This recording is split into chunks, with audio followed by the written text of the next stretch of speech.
Welcome to Mr. Nightbleed. Tonight, in 25 disturbing encounters people had while visiting cemeteries alone, we step into the eerie silence where the dead are not as quiet as they seem.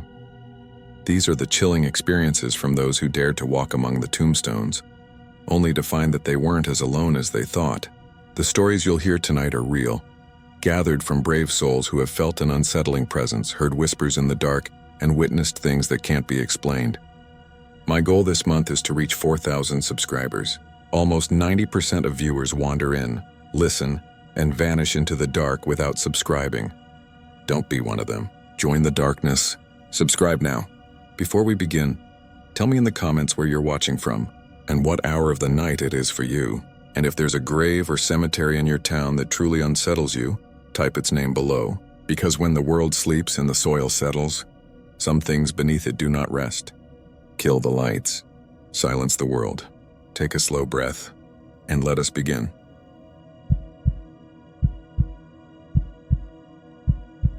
My name is Aaron, and I'm from Barra, Vermont. It's a small town, one of those places where everyone knows everyone else, and you can count the number of stoplights on one hand. My house is an old, creaky two-story just across the street from the cemetery. It's not like I picked it for the view or anything, it's just where I ended up. And it was cheap enough for what it is. I share the house with my partner, Rachel. She works at the local bakery, and I work from home doing freelance design. Our routine's simple. I wake up early, make coffee, and work until Rachel gets home around 2 in the afternoon. We spend evenings watching TV or talking, sometimes walk down to the diner for dinner. It's quiet, the kind of quiet where you get used to the same sounds. Distant dogs barking, the wind in the trees, the occasional car driving by. The cemetery across the street doesn't bother me, or at least it didn't at first. It's old, mostly overgrown, with rows of gravestones that have seen better days. Some of them are just large rocks, others are fancy marble with names that have long since faded. It's not the kind of cemetery that gets a lot of visitors, and when there is someone, it's usually someone who lives nearby or a local family member paying respects. I'm used to it. At night, when the sun sets, I can see the shadows stretch across the graves, and it's peaceful. There's a certain calm in the way everything just sits there undisturbed. One thing I've noticed over the last few months, though, is that Rachel and I don't really talk about the cemetery. Not in any significant way, anyway. Sometimes Rachel will make a joke when we're leaving the house, saying something like, "Don't let the ghost follow you home, it does." But she always says it with a laugh. It's harmless. I can't remember the last time either of us really brought it up seriously. Maybe we just didn't think much about it. It's just there, after all, part of the background. But then things started to change. Little things. At first I thought it was just my mind playing tricks on me, but now I'm not so sure. One afternoon I came back from the store and I noticed the cemetery gate was wide open. It's usually a little loose, but it's never just wide open. The latch sticks most of the time, so it was unusual that it had been left like that. I thought maybe Rachel had been out walking or that a strong wind had blown it open, but I didn't see anyone around. I didn't really think much of it at the time. I just closed the gate and went inside. The next thing I noticed was the flowers. There was a bouquet of fresh daisies laid out on a grave that didn't have anyone around it. It wasn't a grave that was particularly well kept. Nothing about it stood out, but the flowers were bright new. I didn't see anyone near the grave, but I thought maybe someone had left them recently. It wasn't exactly a weird thing, I guess. People visit graves all the time. Still, I couldn't shake the feeling that something about it felt off, like the flowers didn't belong. Maybe it was the suddenness of it, or how out of place they seemed there. I didn't mention it to Rachel. After that, I started noticing the lights. The motion sensor lights in the cemetery would flicker on, and I'd look over from the living room, but I'd never see anyone. The light would stay on for a while, then shut off, then flicker back on again. It was subtle at first, like a small glitch, but after a week or so, it started happening more frequently. I'd walk over to the window to check, but there'd be no one there. It wasn't the wind, there was no breeze, no sign of anyone walking. It was like the lights were triggered by something invisible. I didn't mention it to Rachel, but it made me uneasy, like the cemetery was trying to get my attention. The whispering came after that. I thought I was hearing things at first. One evening I was sitting on the porch with a cup of tea and I heard a faint voice. It was so soft, I thought it might have been the wind or some kind of animal. But then it said my name. I didn't move. I didn't want to, but I couldn't stop myself from looking around. There was nothing, Just the same stretch of cemetery, the same quiet street. I tried to reason it away. Maybe I was just tired. Maybe it was my mind making something out of nothing. But the next time it happened, it was even clearer. My name, I couldn't ignore it anymore. Rachel noticed it too after a while. We were getting ready to leave for the store one afternoon, and as we walked down the front steps, I heard the voice again. It wasn't loud, just a soft whisper like it was right next to me. Rachel asked me who I was talking to. I froze for a second. I couldn't explain it to her. I said, nothing, but I could tell she was looking at me differently, like she was wondering what was going on. One evening, I decided to take a walk through the cemetery. It wasn't something I'd normally do, but I needed to clear my head. I crossed the street and started walking between the gravestones. Everything was quiet, just the crunch of gravel beneath my shoes and the wind in the trees. But as I walked deeper, I noticed something odd. There was a gravestone I hadn't seen before, at the far corner of the cemetery near the overgrown brush. The stone was old, but there was something strange about it. The inscription was faded, but I could still make out a name. Aaron. My stomach turned. I stepped closer, confused. It wasn't a name I recognized, but it was my name, and the stone had clearly been there for years. I reached out to touch it, and as my hand brushed the surface, I felt something. A tremor like the earth itself was shifting beneath me. I stepped back, and the ground seemed to settle. For a moment, I thought I'd imagined it, but as I stood there, I heard something else, a faint whisper. It wasn't the wind, it wasn't an animal. It was my name. Clear. My name, whispered from deep within the earth. I froze. My hand was still hovering over the gravestone. I took a step back, then another, my heart pounding in my chest. The voice didn't stop. It called my name again, as if asking me to come closer. I ran back across the street without looking back, and I haven't been back since. It's been a few weeks now. I still hear it sometimes when I'm alone. The whispering. My name, soft on the wind, carried from across the street, from the place where the grave lies waiting. I still keep the porch light on, facing the stones.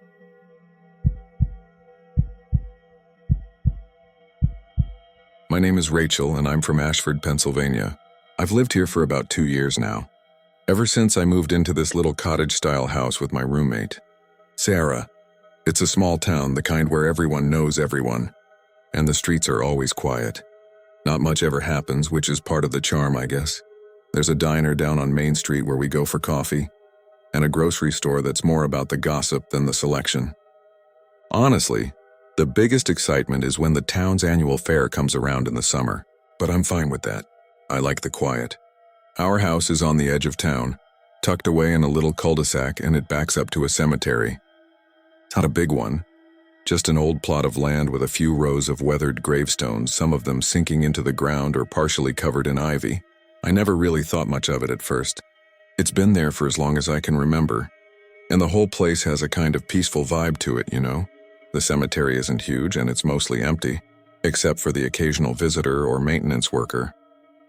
The gates are always closed, but I've never once felt nervous about it. It's just there. Sarah's the one who brought it up first. She makes jokes about how we're living next door to the dead and how we should start charging rent to the ghosts or something. I usually laugh along, but I don't really believe in that stuff. I mean, I'm logical. I don't have time for superstitions. I work from home, designing websites, doing some freelance graphic work, that sort of thing. It's nice, really. The days blur together, one project to the next. Sarah works a regular 9 to 5 at the library, so she's gone most of the day, which leaves me with plenty of quiet time. I like the routine. The mornings are always the same. I get up, grab some coffee, sit at my desk, and look out the window. The cemetery's there, just a little part of the scenery, but I don't give it much thought. At night, it's the same. We have a porch light that flickers a little, especially in the winter when it gets really cold. I've noticed that sometimes, late at night, the wind picks up a little and rustles through the trees near the cemetery. It sounds nice, actually. Like a gentle hum. Sometimes I even catch myself listening for it before I go to sleep. But that's about it. There's nothing strange about it. Nothing unusual. One afternoon, I noticed that the gate to the cemetery was open. It wasn't wide open, just a little ajar, like someone had passed through and didn't bother to shut it all the way. I thought maybe one of the maintenance crew had left it that way. But when I looked out the window a few minutes later, it was shut again. I didn't think much of it at the time. The wind can do strange things to old gates, right? I didn't bother to check it out. A few days later, I was walking to the mailbox and I noticed something strange. There were fresh flowers placed on one of the graves. Now, the cemetery's not a high-traffic area, and it's not like people visit every day, so it caught me off guard. I figured maybe someone had just come by, but the flowers weren't just any flowers. They were bright, vibrant, almost too perfect for something left in an old cemetery. I glanced around but didn't see anyone. The whole place was still like it always is. I didn't think it was anything more than a coincidence, but I couldn't shake the feeling that it was a little odd. The next day I was on a call for work, and I was walking around the house trying to think. My feet crunched over the gravel outside, just absent-mindedly moving. I glanced across the yard at the cemetery. It was strange, but for a split second I felt like something was off, like there was a weight in the air. I turned around, half expecting to see someone standing there, but there was no one. Just the same stillness. No breeze, no sound. The silence felt too thick, like it was pressing against me.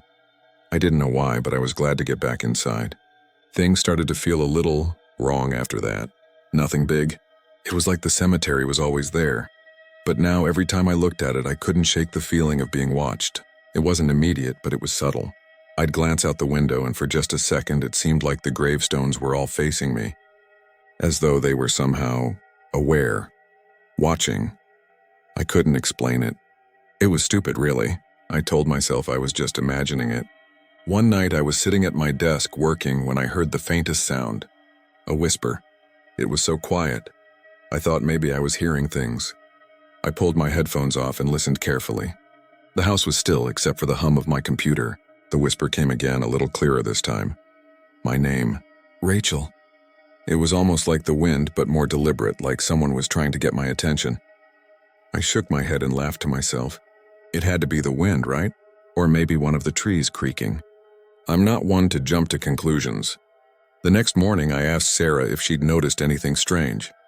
She laughed, but there was something about the way she laughed, nervous, like she wasn't fully convinced of her own joke. She told me the cemetery always felt off to her, but she never mentioned it before because she didn't want to sound crazy. I told her she was being silly, that there was nothing to worry about. Still, I could tell she was uneasy, and I guess deep down I was too, but I tried not to let it show. A week later, I found muddy footprints on the kitchen floor. I didn't remember hearing anyone come in. I live alone except for Sarah, and she had been out all day. The footprints were strange too. Too big for mine, too small for Sarah's. I tried to tell myself they were just from outside, maybe from when I'd gone out earlier, but something about them felt off. They were too deliberate, like someone had walked in, left them behind, and then gone out again. I cleaned them up and tried to forget it. That night, when I was sitting in the living room, I heard something again. A faint knock, almost like a tapping on the window. I got up, but when I looked outside, there was no one there. I couldn't even see any footprints in the gravel. It was like whoever was out there was gone. I stood there for a moment, trying to make sense of it. Nothing added up. Not the footprints, not the whisper, not the way the cemetery seemed to loom even from a distance. I went over to the neighbor's house, hoping for some kind of explanation. Mrs. Winters is an older woman, been around for years. She knows the town like the back of her hand. I asked her if she knew anything about the cemetery, about the people who were buried there. She hesitated before answering, looking away like she didn't want to say too much. "Those graves aren't what you think they are," she said. Her voice was low, almost as if she was speaking to herself, not me. I didn't ask her to elaborate. I didn't want to. But I started to feel something heavy, something I couldn't explain. The more I thought about it, the more it all seemed connected. The flowers, the footprints, the whisper, the feeling of being watched. I kept coming back to one thing, how every time I looked at that cemetery, the gravestones never seemed the same. Like they were staring at me, but I was the only one who could see it. That night, when I was going through some old papers in the kitchen, I found an old cemetery record tucked in the back of a drawer. It wasn't anything official, just a sheet of paper with a list of names, but one of them stood out. It was the name of someone buried in the cemetery, someone I didn't recognize, but it was the same name as the whisper I had heard. I didn't know what to think. I still don't. I don't know what's real anymore. But sometimes when I sit here in the quiet, I feel like the cemetery's watching me again. I still keep the porch light on, facing the stones.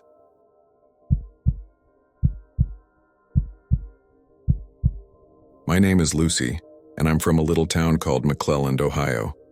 It's the kind of place where everyone knows everyone and nothing much ever happens. I work at the local library part-time, which is about as quiet and predictable as it sounds. I spend most of my days shelving books, helping the regulars find what they need and reading in between when there's nothing else to do. My roommate Emma works nights at a diner a few blocks over, so we don't see each other all that often. Our house is just a block away from the cemetery, which at first didn't seem strange at all. It's old, sure, overgrown in some places, but there's something calming about it. You get used to it. The house is a simple two-story that's been around for a while, though I'm not sure exactly how long. We've lived here for a year now. The windows face the cemetery, but honestly, after the first few weeks you stop noticing it much. The wind rustles the trees sometimes, and there's a faint scent of damp earth that drifts in when the weather changes. But that's about it. We've got a porch light out front which flickers a bit now and then, but no one really minds. It's a nice spot, tucked away from the bustle of the main street. Most days are peaceful. I've gotten into a routine. Wake up, read, go to work, come home, eat. Maybe catch up with Emma when she's around. Life's simple, and that's how I like it. There's a local convenience store down the street, and sometimes I'll stop in for a soda or a bag of chips, nothing special. The people who work there, mostly older folks, all know me by name. There's this older guy, Earl, who's always sitting behind the counter.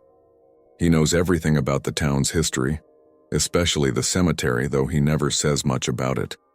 The cemetery's been there for as long as anyone can remember. But Earl always gets a little funny when I ask him about it. He'll go quiet and just give me this sideways look like he's not sure if he should talk about it. I don't push him. It's just a weird habit he's got, I guess. Anyway, the cemetery's mostly quiet except for the occasional delivery truck driving by or someone walking their dog. I guess people used to visit more, but these days it's mostly left alone. There are some nice old headstones, a lot of them worn down with time, but nothing that would make anyone think it's spooky or anything. The old iron gate has this creak to it, like it hasn't been oiled in years. Sometimes when the wind's strong, it swings open a little and I'll hear it rattle against the stone. Emma laughs about it, says it's just the wind, but I don't know. It always seems like it's too quiet for the wind to make it sound that way. At first, nothing strange really happened. Everything was as normal as it gets. But then there were little things, small things really. At night, I'd hear the gate creaking again, but when I'd look out, it'd be swinging wide open. It wasn't a huge deal, though. I always figured the wind must have done it, or maybe the latch wasn't catching right. One night after Emma came home from her shift, we both went outside for a bit and I noticed a bunch of flowers had appeared at one of the graves, a grave that hadn't had flowers on it in ages. I thought maybe someone had come by, but there were no signs of anyone. The flowers were fresh, like someone had just left them there. Emma didn't think much of it, just shrugged it off, but something about it felt a little off. I didn't say anything. It wasn't like there was anything weird about fresh flowers, right? Then about a week ago, I was coming back from the library one afternoon, and the motion light outside the porch had triggered. It wasn't dark, so I figured maybe it was a bird or a squirrel. But when I went inside, I noticed the light was on in the living room too, on a timer, but it wasn't set to go on for another few hours. I couldn't think of any reason why it would have turned on by itself. The dogs in the neighborhood were barking far off in the distance, but other than that, everything felt still. Too still, like the air was thicker than usual. I didn't tell Emma. She'd just say it was nothing, and I guess at the time I thought that too. It kept happening. The flowers, the gate opening by itself, the porch light flickering for no reason. And then one night, as I was walking past the cemetery on my way back from the store, I heard footsteps behind me. At first I thought it was just the gravel under my shoes, but no, there was someone behind me, footsteps in time with my own. I stopped just for a second to see if it would stop, but it didn't. When I started walking again, the footsteps started up too. I turned around fast, expecting to see someone there, but there was no one. The cemetery was empty, the wind barely stirring the trees. I stood there for a while, just listening to the silence. I don't know why, but I wasn't scared. It was more confusing. Maybe I just imagined it, I thought.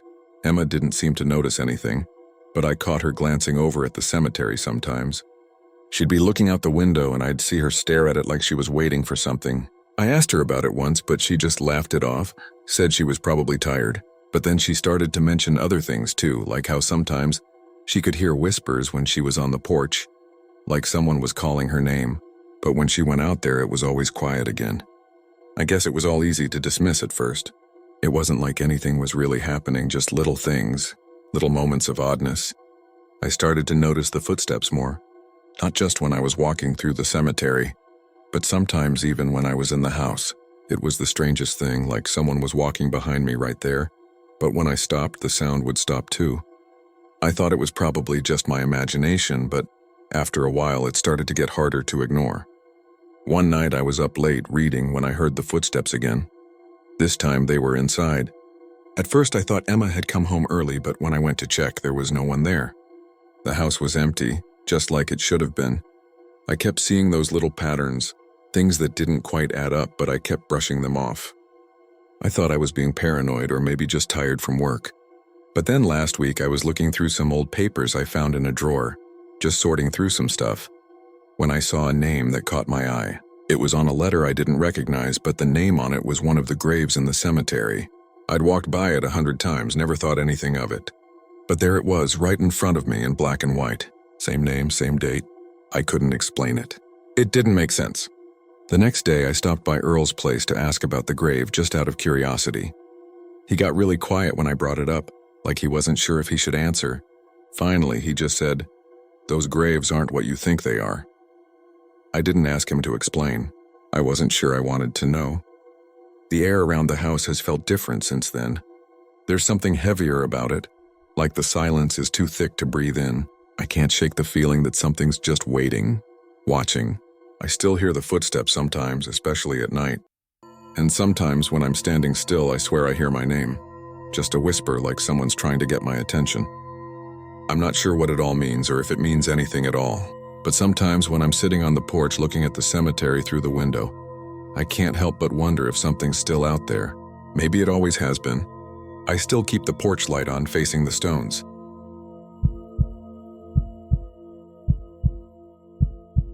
My name is Rachel and I'm from Ashford, Ohio. I've lived in this small town my whole life. It's quiet, just like most small towns, and people tend to know each other. The kind of place where you wave to everyone on the street even if you don't know them. I live in a little house on the edge of town, right across from the cemetery. It's an old one, overgrown in spots, stones tilted at odd angles. It's not a huge place, but it has a certain charm. It's quiet there, and I guess the cemetery's just part of the landscape now. My roommate, Jason, jokes about it sometimes, but he's never too serious about it. He's not bothered by it the way some people would be. Maybe that's why we get along so well. He's got that easygoing attitude. He works at the local auto shop, mostly fixing trucks. His hours are all over the place, but we manage to sync up for dinner most nights. Sometimes we sit out on the porch and watch the wind move the trees. He says it's nice to be away from the noise of the city, but he's always liked the countryside. I work at the local library, nothing too exciting. I check in books, organize shelves, help people find what they need. It's a good job. I get to sit in the quiet for most of the day, which is probably why I never mind the cemetery across the street. It's like the kind of background noise you get used to, even if it's not really noise. The wind rustling through the trees, the occasional crunch of gravel as someone walks past, the distant hum of insects. There's an old church next door too. It's been vacant for a while now, but you can tell it used to be well kept. Now it's a little more worn, though it still holds up. There's a certain peace in this place, a calmness that never really feels oppressive. I'm used to the cemetery. I've walked through it a few times when the weather's nice, just to clear my head. It's not a bad place to be, all things considered. The stones are old, weathered. Some of them have names so faded you can't make them out anymore. Some are newer, with fresh flowers, always looking neat. You get that contrast between the old and the new that makes you feel like time's always moving, you know? I've never thought much of it beyond that. Just part of the town, part of life, I guess. One evening, though, I noticed something that felt a little off. I was standing on the porch watching Jason fidget with the car he was working on. It was getting late, the kind of time when the sky starts turning that dark purple color. The wind had picked up a little, and the trees across the street were swaying. The cemetery looked like it always did at dusk. Peaceful still, but for some reason that evening it felt quieter than usual. Not in a scary way, just quieter. I figured it was the wind maybe. Things like that happen. But then I noticed the gate. It was halfway open. The chain that normally kept it latched loose hanging. I don't know why, but that bothered me.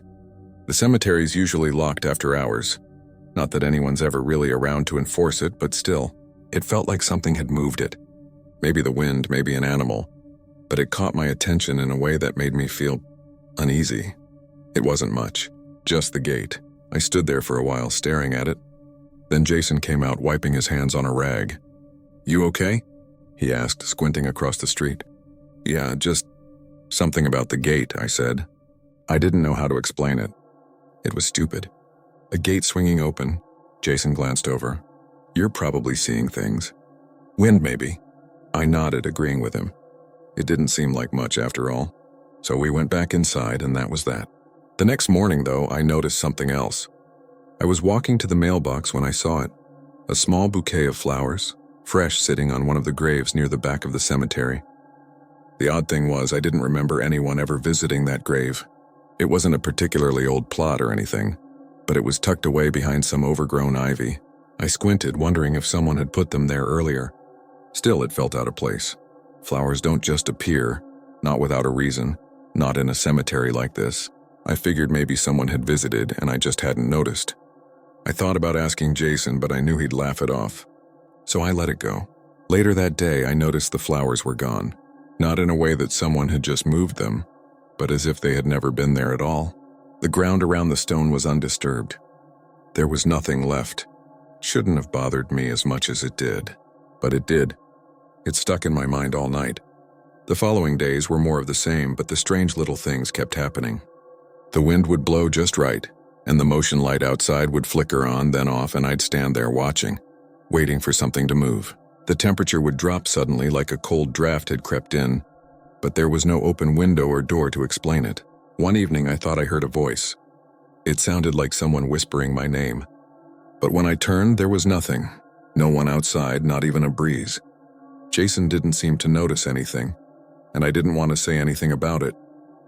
I figured it was just me. I was probably imagining it. The wind, the darkness, the way the shadows played tricks on the eyes. But then one evening, I was out there again, standing on the porch, when I noticed something that made me pause. There was a gravestone near the gate. I had never really paid attention to it before, but something about it looked different. It seemed freshly cleaned, the stone a lot smoother than the others. As I moved closer, I realized that the name was missing. There was nothing, no engraving, no words, just the smooth, polished surface of the stone. I don't know why, but I felt a sudden chill. The space where the name should have been felt. Strangely familiar, like I should know who was supposed to be there but couldn't place it. I reached out and touched the stone, and that's when I felt it. Someone's breath, warm and soft, on the back of my neck. I jerked back, my heart hammering. There was no one behind me. I turned quickly, scanning the area. The cemetery was empty. Still, I couldn't shake the feeling. The name, the stone, that strange sense of familiarity. I wanted to go back inside, but I couldn't seem to stop staring at it. A couple of days later, I stopped by the local shop, hoping to ask around about the stone. Maybe someone knew its history. I spoke with Marge, the clerk. She's been here forever. She's one of those people who knows everything about everyone in town. I figured she might have an idea, but when I asked, she hesitated, looking at me with this odd expression. "Those graves," she said, her voice low, "aren't what you think they are." And that was it. She didn't say anything more. She just turned away, and I was left standing there feeling more confused than ever. What did she mean by that? I didn't know what to make of it, but when I got home, the air in the house felt colder. And the door was left ajar. I know I locked it. I'm sure of it. Still, I didn't mention it to Jason. But I don't know how much longer I can ignore the feeling. I still keep the porch light on, facing the stones.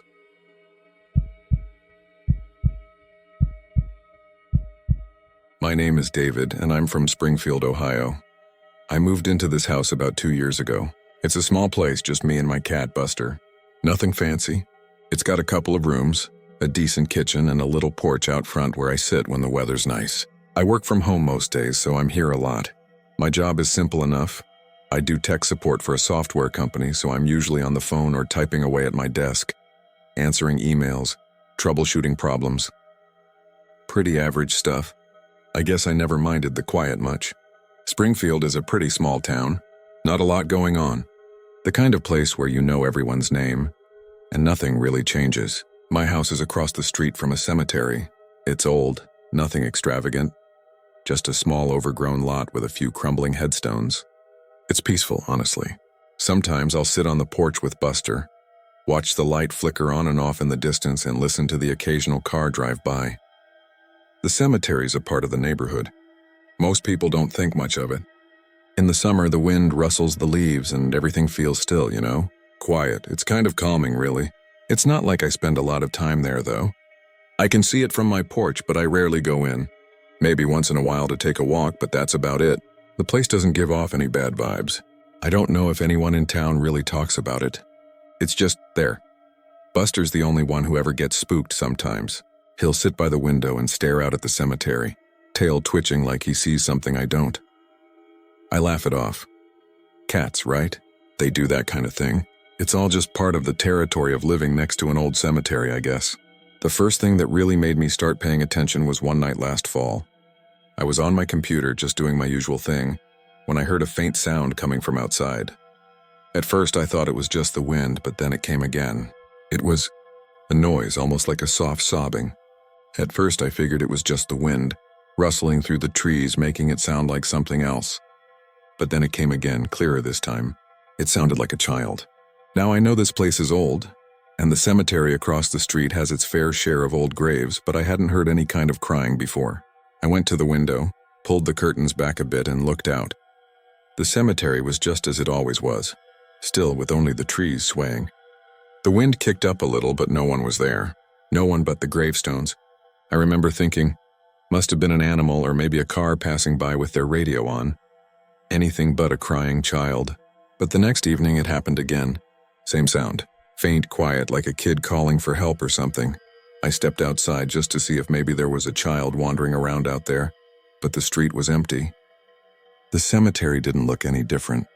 It wasn't like there was some fresh disturbance. No one else around. Just that unsettling sound of a kid, faint but enough to make you stop and listen. After a few more nights of the same thing, I got the idea to go check it out. I walked across the street, past the iron gate that was always a little creaky when you touched it. It wasn't dark yet, but the sun was already starting to dip.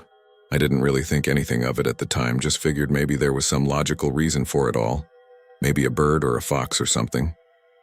I walked through the cemetery, taking slow steps along the overgrown path. The stones were worn, the names faded. I don't know why, but as I walked deeper into the cemetery, the sound of the crying seemed to get louder. It was subtle, but enough to make the hairs on the back of my neck stand up. I kept going. I came across a small gravestone toward the back of the cemetery. It was worn, barely readable, but there was a name I could make out. Lily. The date barely legible, but it looked like she died in 1912. I knelt down to read the inscription, and that's when the crying stopped. Everything went completely still, even the wind. I waited for a moment, expecting it to start again, but nothing. The whole place was quiet. Too quiet. I stood there for a while, just listening, trying to figure out if I could make sense of what I'd heard. But there was nothing. No wind, no sounds of anything moving. It was almost like the whole cemetery had gone. Still. I finally turned around and walked back to the street. The noise, the sobbing, had stopped. The place felt wrong, but I couldn't say exactly why. When I got back home, I looked out the window, half expecting to hear the crying again, but there was nothing.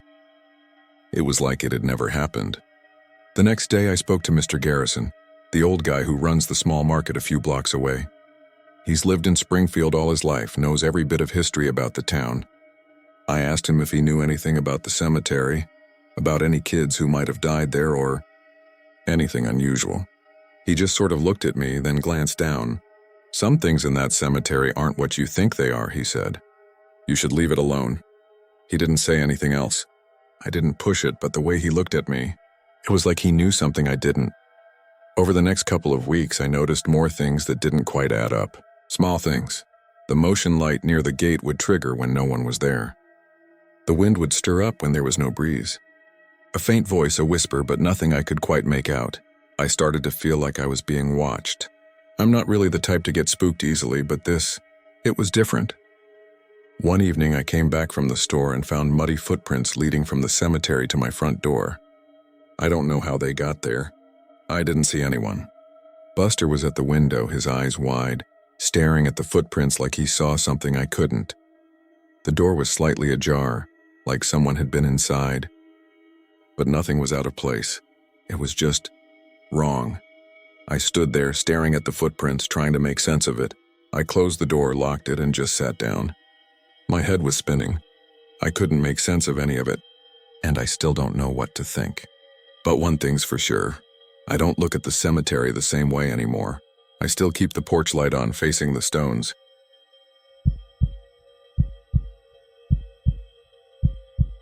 My name is Grace, and I'm from Maplewood, Ohio. I've lived here my whole life. The town's small, but it's the kind of place you don't really mind. Everyone knows everyone, and the houses have that old charm to them. Creaky floors, shutters that need painting, things like that. My house sits right across from the cemetery. It's one of those old, overgrown places. Most of the graves are from the 1800s, so it's quiet, peaceful. You get used to it after a while. The sound of the wind rustling the trees, the faint creak of the iron gates, all that. It's just background noise. I live with my brother Andy. We're not exactly close, but we get along. We both work from home now, which has its perks. No commute, no office politics. Just the two of us, a couple of cats, and the occasional delivery that interrupts the silence. Our routine's simple. I wake up early, make coffee, check the news. Andy usually rolls out of bed around noon, makes himself some lunch, and spends the rest of the day tinkering with whatever hobby he's into that week. Lately, he's been obsessed with old tools and fixing things up. He likes poking around the cemetery too, though I don't know why. Something about it fascinates him, I guess. The cemetery itself doesn't bother me. I've lived across from it my whole life. The gravestones are a little weathered. Some are tipped over, and the whole place has a certain kind of wildness to it. Like it's been forgotten, but it's not unsettling. Just a place to remember the past, I suppose. You see the occasional person walking through, sometimes a relative visiting, sometimes just someone who wants some quiet. It's one of those spots where the town doesn't really notice it's there, until you're walking past and the wind's blowing just right, and you feel the chill. There's a corner of the cemetery where the old gate is. It's this big iron thing, rusted and heavy. I'm pretty sure it's been there for as long as the cemetery itself. The gate is locked most of the time, but now and then I see it open. Maybe the wind, or maybe someone else comes through and forgets to lock it behind them. Either way, it's never been anything to worry about. One evening around dusk, I decided to go for a walk. I've been cooped up inside all day, and the air outside felt good.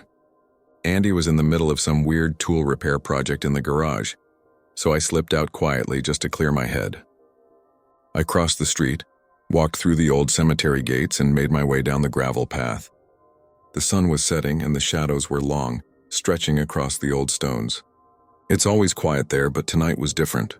It was almost too quiet. No birds, no insects, nothing. Just the soft sound of my feet crunching on the gravel, and the occasional gust of wind rustling through the trees.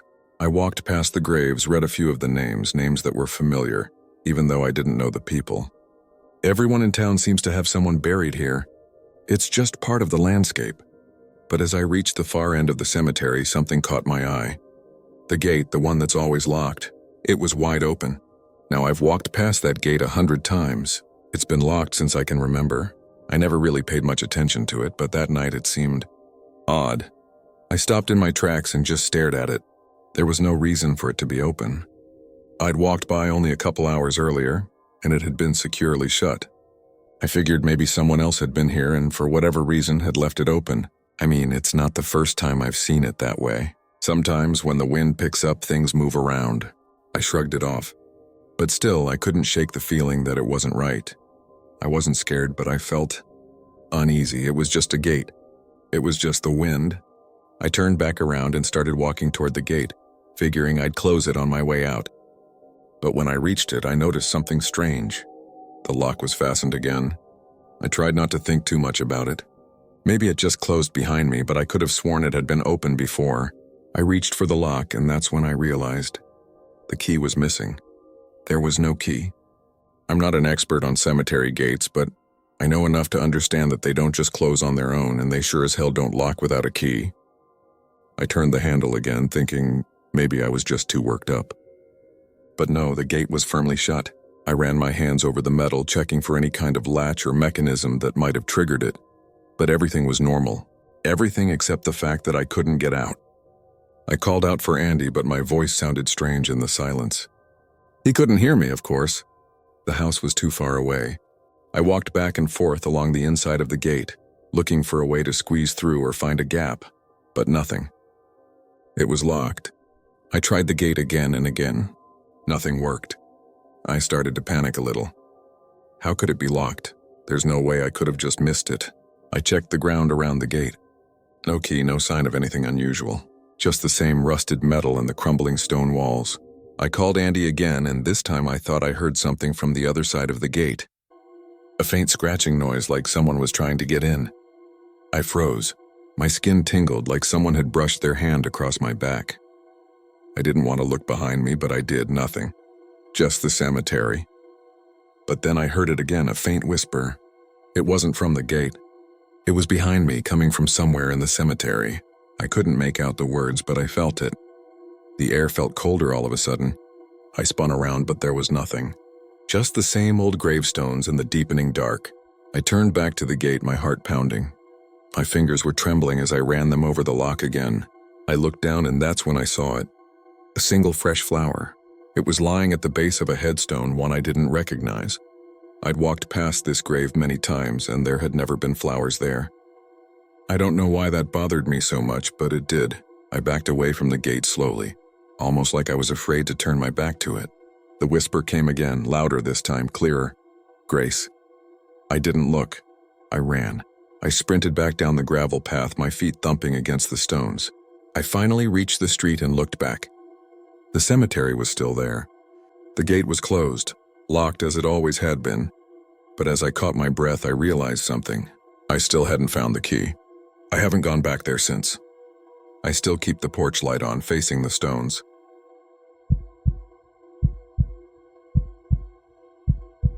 My name is Adam, and I'm from Wilmington, Ohio. I've lived in this small town for about 6 years now. I've got a decent job as an accountant at a local firm, which, to be honest, is mostly a lot of sitting at a desk and making sure numbers add up. It's steady work. Nothing too exciting, but it pays the bills, and I'm not the type to complain. I share a house with my girlfriend, Jenna. She's a nurse at the nearby clinic. She works odd hours, so sometimes I'm alone in the house for a stretch of time, which is fine by me. I've always liked having a bit of space to myself. The house is old, but it's comfortable. 2 stories, a small yard, nothing fancy. The kind of place you don't mind spending your evenings in, with a cold drink on the porch and the sound of crickets in the background. What sets it apart, though, is that it's right across from the old cemetery on the edge of town. It's been there as long as I can remember, with a rusty wrought iron gate that creaks when the wind blows, and gravestones that have been slowly eroded by time. The cemetery's not particularly large, maybe 2 acres, give or take, but it's got that quiet, forgotten feeling to it. Most people don't even notice it anymore. I've never really thought much about the cemetery. It's just there. I'd walk past it on my way to the car and I'd see the old stonework. Sometimes I'd notice the gate half open, or see fresh flowers on some of the older graves. But that was about it. A little overgrown, yeah, but nothing strange. The wind would rustle through the trees in the summer, and you'd hear the occasional dog barking somewhere in the distance. It was peaceful, familiar.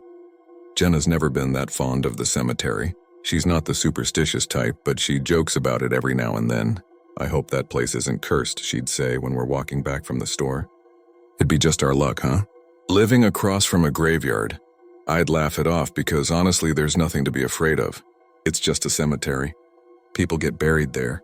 That's it, but then there were a few things that started happening. Little things at first. Things I didn't really give much thought to. The first time I noticed the motion light in the cemetery was one evening when I was sitting on the porch. It was about 9:30 and the sun had just set, leaving that deep blue in the sky that makes everything feel a little quieter.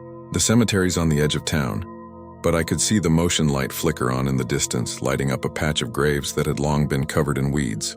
It's not a particularly bright light, but it's enough to make the old stones glow faintly. I thought it was strange at first, but it wasn't a big deal.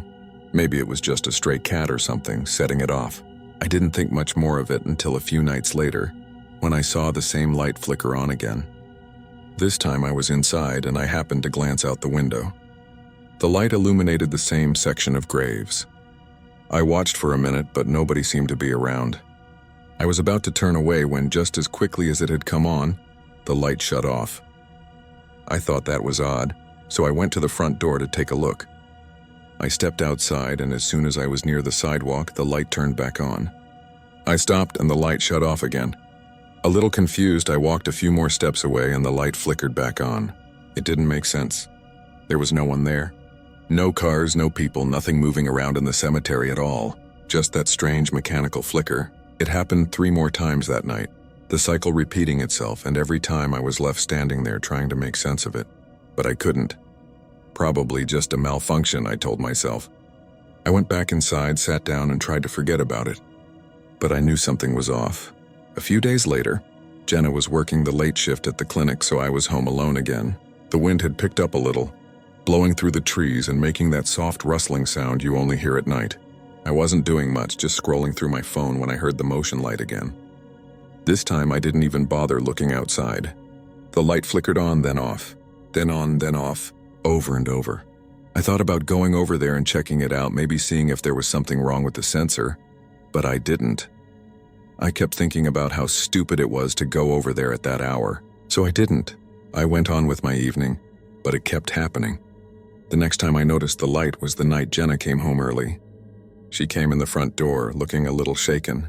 She didn't say much at first, but I could tell something was off. "What's wrong?" I asked. "Did you see that?" she said, still standing by the door, her hand on the knob like she wasn't sure if she wanted to stay in or go back out. "What?" "The light," she said, her voice a little tense. "The one in the cemetery. It kept flickering on and off. I could have sworn I saw someone standing there, but when I went to check, no one was there." I shrugged. "Probably just a bird or something. The wind messes with those sensors." I didn't mention that I'd seen it too because I didn't want to make it seem like I was worried. Still, a part of me couldn't shake the feeling that something wasn't quite right. A week later, it happened again. But this time, the light stayed on. I was sitting in the living room with the TV on when I heard the door creak open behind me. I thought it was Jenna, but when I turned around, the door was still shut. That's when I noticed the sound of gravel crunching outside. It was faint but unmistakable. I got up to check, but when I looked through the window, there was nobody there. Just the same light glowing in the cemetery.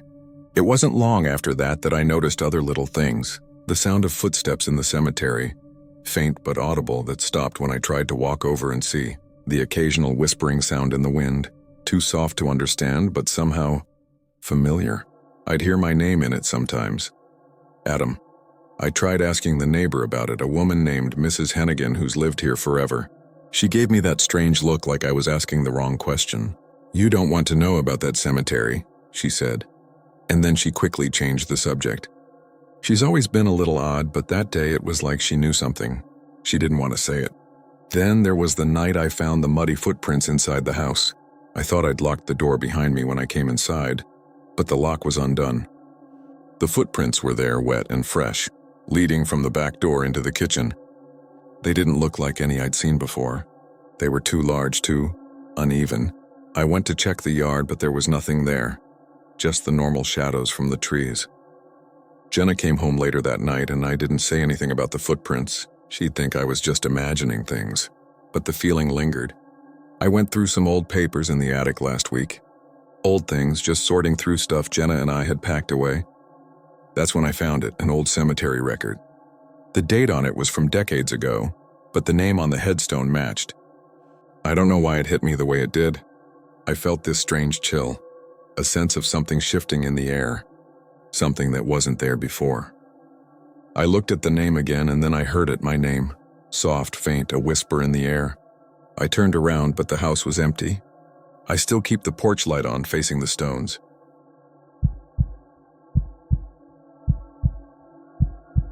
My name is Aaron, and I'm from Bar, Vermont. I've lived in this little town my whole life. It's one of those places where everybody knows everybody and nothing much changes. The kind of town where you go to the same diner every Sunday for breakfast, and the waitress knows your order before you even sit down. I work at the library. Nothing too exciting, just checking books in and out, keeping the shelves organized, that sort of thing. I like it fine, though.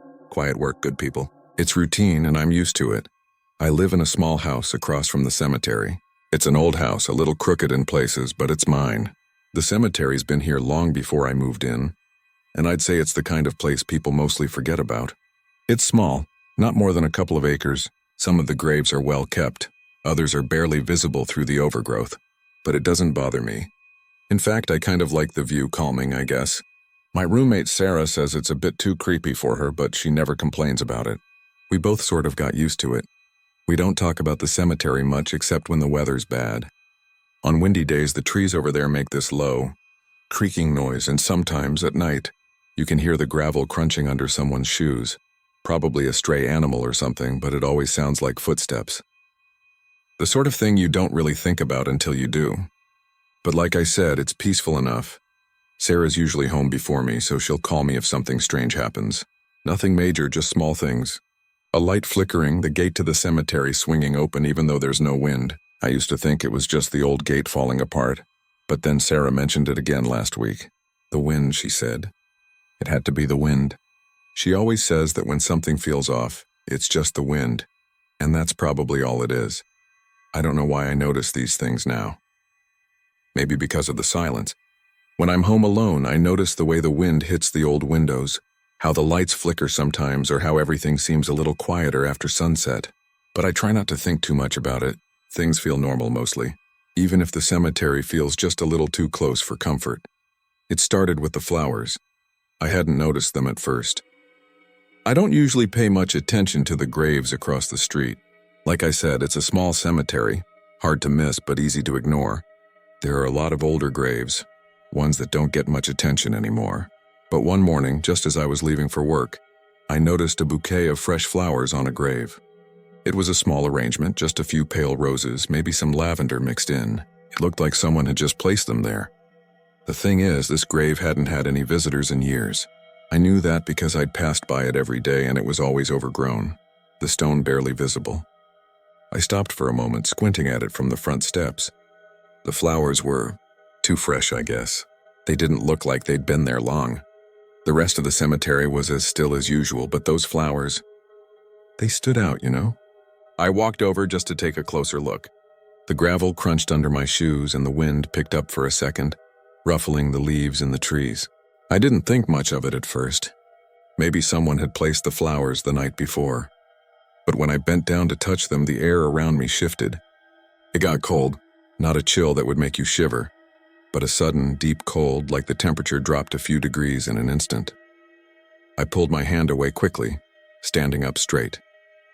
I told myself it was just a breeze, but I couldn't shake the feeling that something wasn't right. The flowers, so new on a grave that no one ever visited, it didn't sit well with me. Still, I tried to forget about it. I had work to do. That night, when I got home, Sarah was sitting on the couch with a cup of tea. She didn't look up when I came in, but then she did, and her eyes narrowed a bit. "What's with the flowers?" she asked. I wasn't sure how to answer. I had only seen them that morning, and I wasn't sure what I was even asking myself. "Just some flowers on a grave," I said. "Kind of strange, though. They weren't there yesterday." Sarah raised an eyebrow. "So someone just dropped them off?" "I guess. But it's not like anyone visits there." She shrugged. "Probably just a prank or something." "Yeah," I said, though it didn't feel like that. "Probably." The next day, the flowers were still there. But it wasn't just that. The motion sensor light by the driveway, the one we never really use, flickered on in the middle of the night. I didn't think much of it at first. It had been windy, so I figured it was just a gust of wind or something. But when I checked the next morning, I noticed the gate to the cemetery had been left open. It wasn't all the way open, just enough for someone or something to slip through. I checked with Sarah when she came home, and she hadn't been outside. She said she hadn't seen anything unusual, though she did say she heard something faint like a whisper, but figured it was just the wind. That's the thing about Sarah. She always has an explanation for everything. Me? I'm more skeptical, but even I started wondering if maybe I was seeing things. It could have been the wind. It could have been anything, really.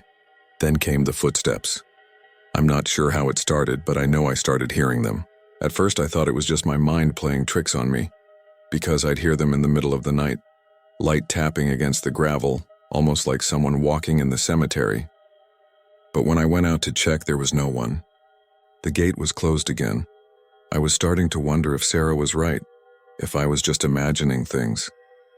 It was so easy to believe that. Until one afternoon when I came home from work, I found muddy footprints inside the house. I don't know where they came from. I'd left the door locked when I left, and Sarah hadn't been home yet. She would have mentioned if she'd gone out. I followed the prints through the living room and into the kitchen, where they stopped in front of the back door. The door had been left ajar. Not wide open, just a crack, enough for someone to slip through without making a sound. I asked Sarah when she came home if she'd left the door open, but she didn't know anything about it.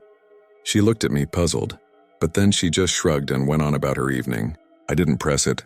I don't know why I went back to the cemetery. Maybe I was looking for answers, maybe I just wanted to prove myself wrong. I stood there in front of the same grave with the flowers, staring at the stone. The name on the gravestone was familiar. I didn't realize it at first, but then it hit me. It was the same name as the one on the papers in my desk at work. A person from a record I had filed just a few weeks ago. The coincidence sent a shiver through me. When I asked the neighbor, Mrs. Gibbons, about the grave, she got quiet. Too quiet. She said something about how not all graves are what they seem, but she wouldn't go into detail. She said I shouldn't be concerned, but her voice trembled. And that was the moment I realized I wasn't imagining it. Whatever was in that cemetery, it was closer than I thought. I still don't know what happened. I still don't understand it. But I keep the porch light on now, facing the stones.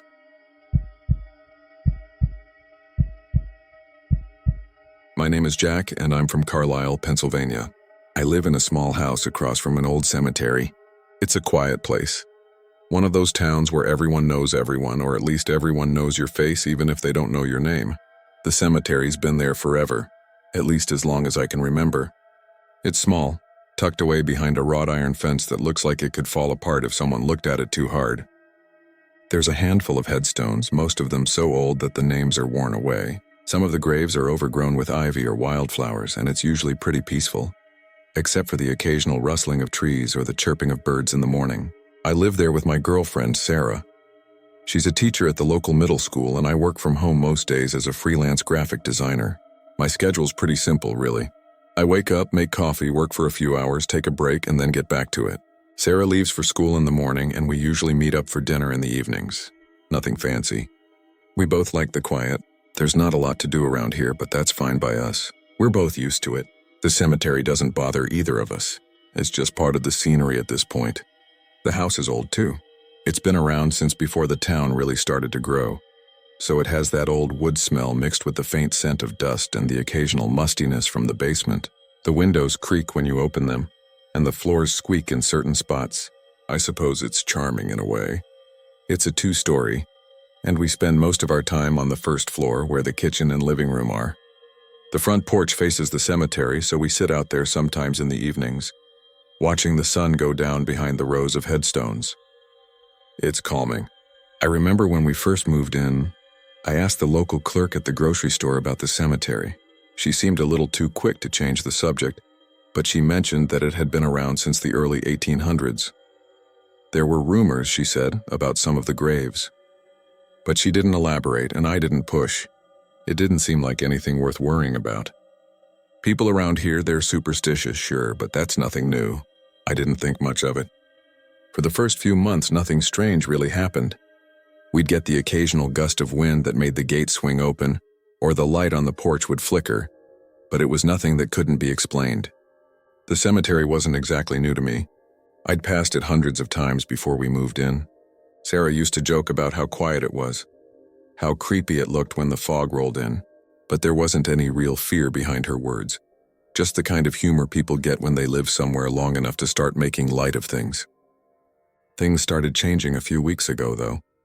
It was small at first, like when I came home one afternoon and noticed the gate to the cemetery was wide open, even though I could have sworn it had been closed when I walked by earlier. I didn't think too much of it at the time. Maybe it was just the wind. It happens, right? The gate's old and the hinges aren't what they used to be. Still, I made a mental note of it. Then one day, I saw fresh flowers on one of the graves, the kind you'd buy at the store, not the kind you'd expect to see on an old headstone in a place like that. I don't know why it caught my attention, but it did. It was one of those little details that didn't quite add up. I didn't mention it to Sarah, but I thought about it a lot over the next couple of days. There were other things too. The motion sensor light on the porch started going off more often. Sometimes at night it would flicker on, even though no one was outside. I'd think maybe it was an animal or the wind, but it was starting to happen more and more. One evening, when Sarah was working late, I was sitting on the porch and heard something. A whisper. It was so faint that at first I thought it was the wind, but then I heard it again, a voice. Soft, like it was coming from inside the cemetery, but it was too faint to make out the words. And when I turned around to check, there was nothing there. I don't like to admit it, but after that, I started to feel uneasy. Every time I walked past the cemetery, I'd feel something brush against my arm, like fingers just barely there, but enough to make me pause and look around. I always told myself it was the wind or my imagination. There wasn't anyone near me, and nothing ever seemed out of place. But the feeling didn't go away. Sarah noticed it too. One evening, as we were sitting on the porch, she mentioned that the cemetery seemed different lately. It's just a cemetery, I told her, but she was insistent. I don't know. There's something about it like it's watching us, she said, half joking, half serious. I didn't know how to respond to that, so I just shrugged it off. But I couldn't shake the thought that maybe she was on to something. The real thing that started to bother me happened last Thursday. I was walking home from the store, taking the usual path that passed by the cemetery. It was late afternoon, just as the sun was starting to dip behind the trees. I had my hands in my pockets, minding my own business when I passed the crypt near the back of the cemetery. I don't know why, but as I walked past it, I felt something cold brush against my arm. It wasn't a gust of wind or the brush of leaves. No, it was a real physical sensation. My skin went cold like I'd just stepped into a freezer. I stopped in my tracks and looked around. There was no one near me. The cemetery was empty, just like it always was. But the feeling didn't go away. Then I heard it. Soft whispers coming from the crypt. It sounded like my name. Just barely audible, but there, as clear as day. I didn't move, just stood frozen for a moment, my heart racing. The wind was still. The trees were quiet. There was no reason for those sounds to be there. But they were. I don't know why I didn't turn around. Maybe I was too scared to. Instead, I hurried home, telling myself it was just my mind playing tricks on me.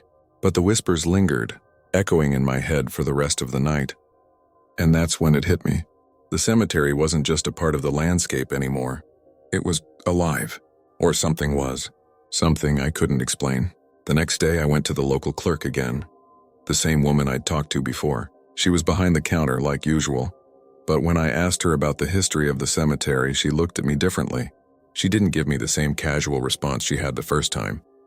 This time, she hesitated.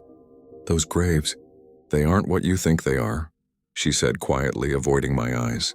I didn't press her for more, but her words stuck with me. When I got home, I started looking through the old records the town kept. It was then that I saw it. A name in the records, a name I recognized from the grave across the street. My own name. I don't know how it's possible. I don't know what's going on. But I do know this: every night the whispers get louder.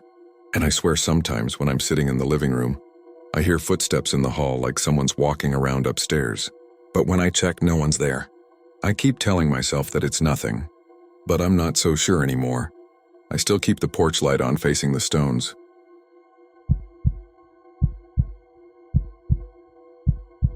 My name is Liam, and I'm from Bedford, Ohio. I live in a small house just on the edge of town, right across from the cemetery. It's a quiet place. The house is old. Nothing fancy. 2 bedrooms, a small kitchen, and a living room where I spend most of my time reading or watching TV. I've got a roommate, Rachel, who's been living with me for a couple of years now. She's easygoing, always working late shifts at the diner, so most of the time it's just me in the house. We're not close, but it works. She jokes about the cemetery sometimes, says it's nice to have some peace and quiet, especially with how noisy the rest of town gets on weekends. I don't think much about it. I work at a little bookstore in the downtown area. It's nothing glamorous, but it's a good job. Quiet, just like the town. I open up at 9 a.m. and close at 5 Monday through Friday. I usually walk over since it's only a couple of blocks from the house. The town's small, you know. Nothing really changes. The old brick buildings on Main Street have been there forever. The cemetery's the only thing that ever stands out. It's been there since the early 1800s, I think. The gravestones are mostly worn down with age, some of them barely readable, but you get used to it. The view from my window looks right out onto it. It's not a bad sight, really. There's something peaceful about it. A little overgrown, sure, but it adds to the charm. At least that's how I thought about it at first. It's quiet around here most of the time. You can hear the wind through the trees, the occasional dog barking from a few houses down, and the crickets at night. The streetlights flicker sometimes, especially on the corner by the cemetery, but it's not anything I ever worried about. Rachel and I don't really talk about the cemetery much. She's mentioned the graveyard keeper once or twice. Said he always seems to avoid eye contact when she's out walking the dog. He's got that weird old man vibe, she said once, laughing. But I figured it was just her being Rachel. Anyway, the days went by like that. Same routine. Nothing strange ever happened. Then one evening about a month ago, I noticed something odd. I was out on the porch, just standing there looking out over the cemetery. It was one of those still nights, no wind, just an odd sense of quiet. I don't know how to explain it, but everything felt a little off. The air felt heavier, like something was waiting. Maybe it was just my imagination, I thought. But then I saw it. One of the gravestones was vibrating. It was small, just a slight tremor at first, like a bug buzzing nearby or something, but I saw it clearly. The stone was shaking, not a lot, just enough that I could see the faintest ripples run through it. I blinked, rubbed my eyes, and then it was still again. Maybe the wind had caught it or something. But when I looked closer, the ground around it, just for a moment, shifted, like something was moving underneath. I took a step closer, thinking maybe it was some kind of trick of the light. But as I moved, the vibration grew stronger. The ground started to tremble beneath my feet, just slightly at first, like a low hum. It was like the earth was waking up, pulling at my heels, trying to pull me closer. I froze for a second, just standing there. My mind tried to make sense of it. It wasn't possible, but there it was. The gravestone was shaking, and now the trembling had spread. I could feel it all the way to my bones. The stones around it, smaller ones I'd never really noticed, were moving too. I stepped back, trying to convince myself it was nothing. Maybe some animal underground, burrowing, but the shaking didn't stop. It grew louder, and the ground under my feet shifted, making the gravel crunch as if something was pushing up from below. I didn't know what to do. My instincts told me to get away, but something held me there. I looked back at the house, then to the cemetery again. The stone continued to shake, its edges flickering in the dim light from the porch. I backed up slowly, almost without thinking. I didn't take my eyes off it as I turned to go inside. The ground was still trembling underfoot, but I couldn't bring myself to look back. Not yet. I got back to the porch, tried to settle myself down, but I couldn't. My hands were shaking now. I told myself it had to be something, anything logical. Maybe it was an animal. Maybe a vibration from a truck. I didn't know. But I couldn't stop thinking about it. I couldn't stop hearing the earth move under my feet. Later that night, after Rachel got home, I mentioned it to her. Just casually, like it wasn't a big deal. "You notice anything strange out there by the cemetery?" I asked, trying to sound nonchalant. She shrugged, setting her bag down. "What do you mean? Like the gate? That's been doing that for ages." "No," I said. "Like the ground. It was shaking." She laughed, but not in the way I expected. "Shaking? What, like an earthquake?" "No, not like that, just the gravestone. It was vibrating, like it was alive or something." She paused, looking at me for a second, and then just shook her head. "You've been reading too much horror stuff, Liam. It's probably just the wind or something." I didn't push it, but I couldn't stop thinking about it. The trembling, the ground beneath my feet. The air had felt different, like something was there waiting. A few days passed, and I told myself it was nothing. I went about my usual routine. But then things started happening again. I'd hear things, faint whispers, when I was out in the yard. At first, I thought it was just the wind. But it wasn't like the usual sound. It sounded like a voice. Faint, like someone calling my name. Only it wasn't Rachel, and there was nobody else around. One evening, I went out to take the trash out and saw the cemetery gate was wide open. I swear I'd checked it earlier in the day and it had been shut. It was locked most of the time, but there it was, wide open, the hinges creaking in the stillness of the night. I told Rachel about it, but she didn't seem too concerned. "You're just imagining things," she said, but she sounded off. Maybe it was the way the wind had picked up or the way the trees creaked, but something in her voice made me uneasy. And then the footsteps started. I was in the kitchen when I first heard them. They were faint at first, like someone walking slowly around the yard. I thought it was Rachel, but when I went out there, she was sitting on the couch watching TV. The steps continued, but I couldn't see anyone. It didn't stop. It was like they were following me. And it wasn't just outside. One morning, I found muddy footprints inside the house, near the door, near the porch. Rachel looked at me, her face going pale. She didn't say anything at first. She just stared at the wet marks on the floor. Then she muttered something about animals and went back to her room, but I could tell she was bothered too. I started locking the door at night, double-checking everything, but then things got weirder. Small things, objects out of place, doors left ajar that I knew I'd closed. One night I woke up to a voice faint like it was coming from another room. My name. I got up to check, but when I did, the house was still. Silent, I couldn't find anything. No explanation. The final straw came a few days ago. I was sorting through some old papers in the attic when I came across a stack of cemetery records. Something I'd never seen before. I skimmed through them. Names, dates. A lot of familiar ones from the graves I could see out the window. But one name caught my eye. It matched a gravestone. A fresh one. The name of someone who wasn't supposed to be there. I walked to the window, looking out over the stones. There, at the far end of the cemetery, a fresh grave sat under the moonlight. The name on it wasn't in the records. Not officially. And just then I heard it. A faint whisper again, like someone calling my name. I didn't go back outside after that. I haven't looked at the cemetery again. I still keep the porch light on, facing the stones.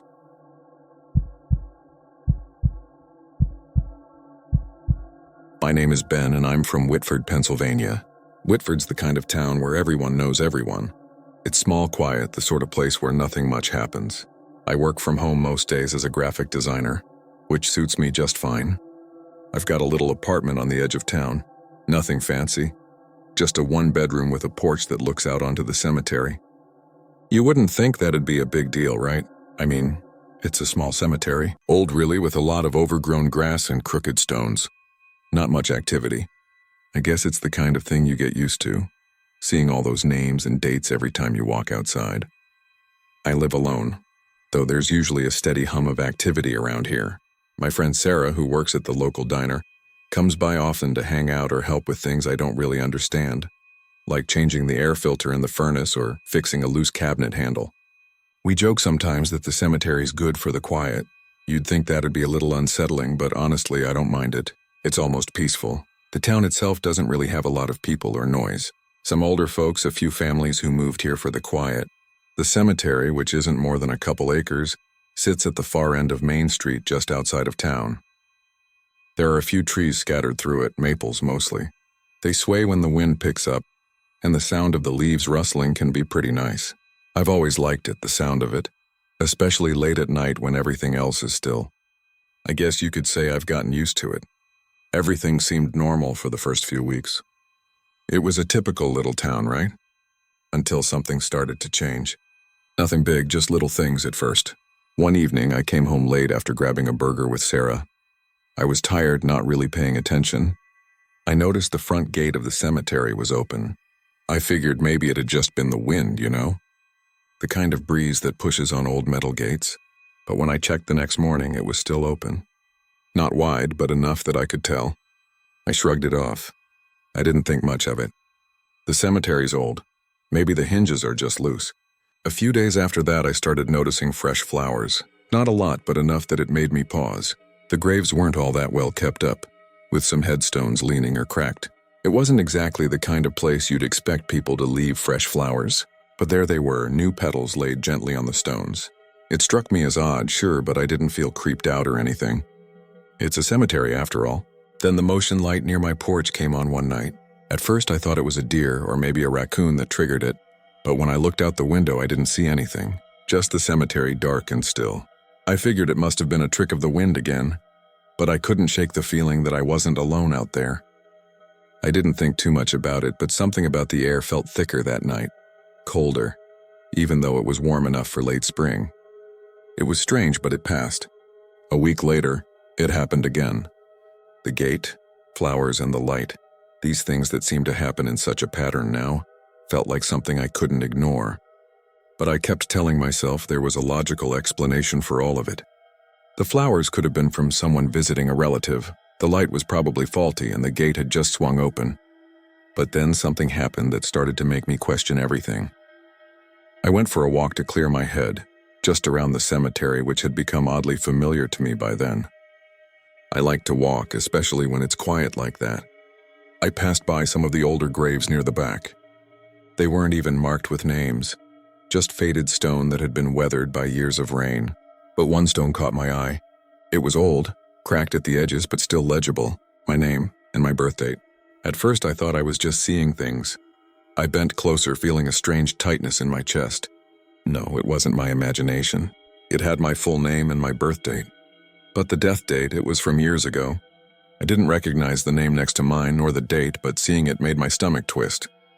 It was a bizarre feeling, something like déjà vu but deeper. I stepped back, heart racing for reasons I couldn't quite explain. I'd like to say I just brushed it off, told myself it was some strange coincidence. Maybe someone with the same name as me had died here. That had to be it, right? It wasn't like there were any other explanations. I mean, what else could there be? But after that, I couldn't stop thinking about it. I started walking by the cemetery more often, hoping that maybe I'd see the grave again and somehow make sense of it. But it wasn't just the grave anymore. The disturbances kept coming. I started hearing whispers. Not words exactly, but soft sounds. Like someone calling my name, just barely audible, like it was carried on the wind. I'd hear it while I was at my desk working, or when I was in the kitchen. Each time I'd freeze, look around, and find nothing. But the sound, it was always there, just out of reach. And then, one afternoon, I walked into the house to find muddy footprints leading from the door to the kitchen. They were so distinct, boots maybe. A clear trail, though no one had been here. I didn't want to believe it. I checked the locks. Everything was still in place. But the footprints didn't make sense. I hadn't noticed them earlier. That night, as I sat on the couch trying to focus on something other than the footsteps, I heard it again. A voice. Soft, but unmistakable. It wasn't my name this time. It was a voice I recognized, though I couldn't quite place it. A voice from my past. I stood up, turned around to look, but the room was empty. There was no one. Just the stillness of the house, the ticking of the clock, and the faint hum of the fridge. The more I thought about it, the more I started questioning myself. I even called Sarah, but she just laughed, told me I was probably just overtired. Maybe it was the stress of the new project I was working on or something else, she said. I didn't mention the muddy footprints to her. I couldn't. Not when she was so sure I was just overthinking it. The next day, I finally decided to ask the neighbor about the cemetery. I'd seen him outside mowing his lawn and figured it couldn't hurt to ask. He didn't seem eager to talk. In fact, he looked uncomfortable when I mentioned the cemetery. His face tightened and he gave me a kind of half smile like he knew something I didn't. "Those graves aren't what you think they are," he said, his voice low, before quickly changing the subject. I couldn't stop thinking about his words. What did he mean by that? I went back to the grave with my name on it that afternoon. The flowers were gone, but the stone was still there. The name, the birth date, and the death date, all of it just as it had been before. But now, looking at it again, I wasn't sure if I'd been imagining things. I reached out to touch it, but I stopped myself. I'm not sure what happened after that. I don't know if I really heard the voice calling my name, or if the gate really swung open on its own. But I still hear whispers at night, soft and distant like they're just beyond the window. I still keep the porch light on, facing the stones.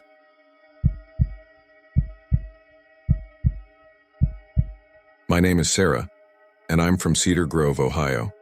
I live in a small old house with my younger brother, Jack.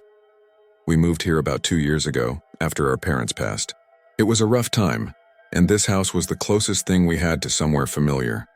It's a quiet place. Not a lot of people pass through Cedar Grove, and most of the ones who do are just passing by. Our house is one of the older ones on the block.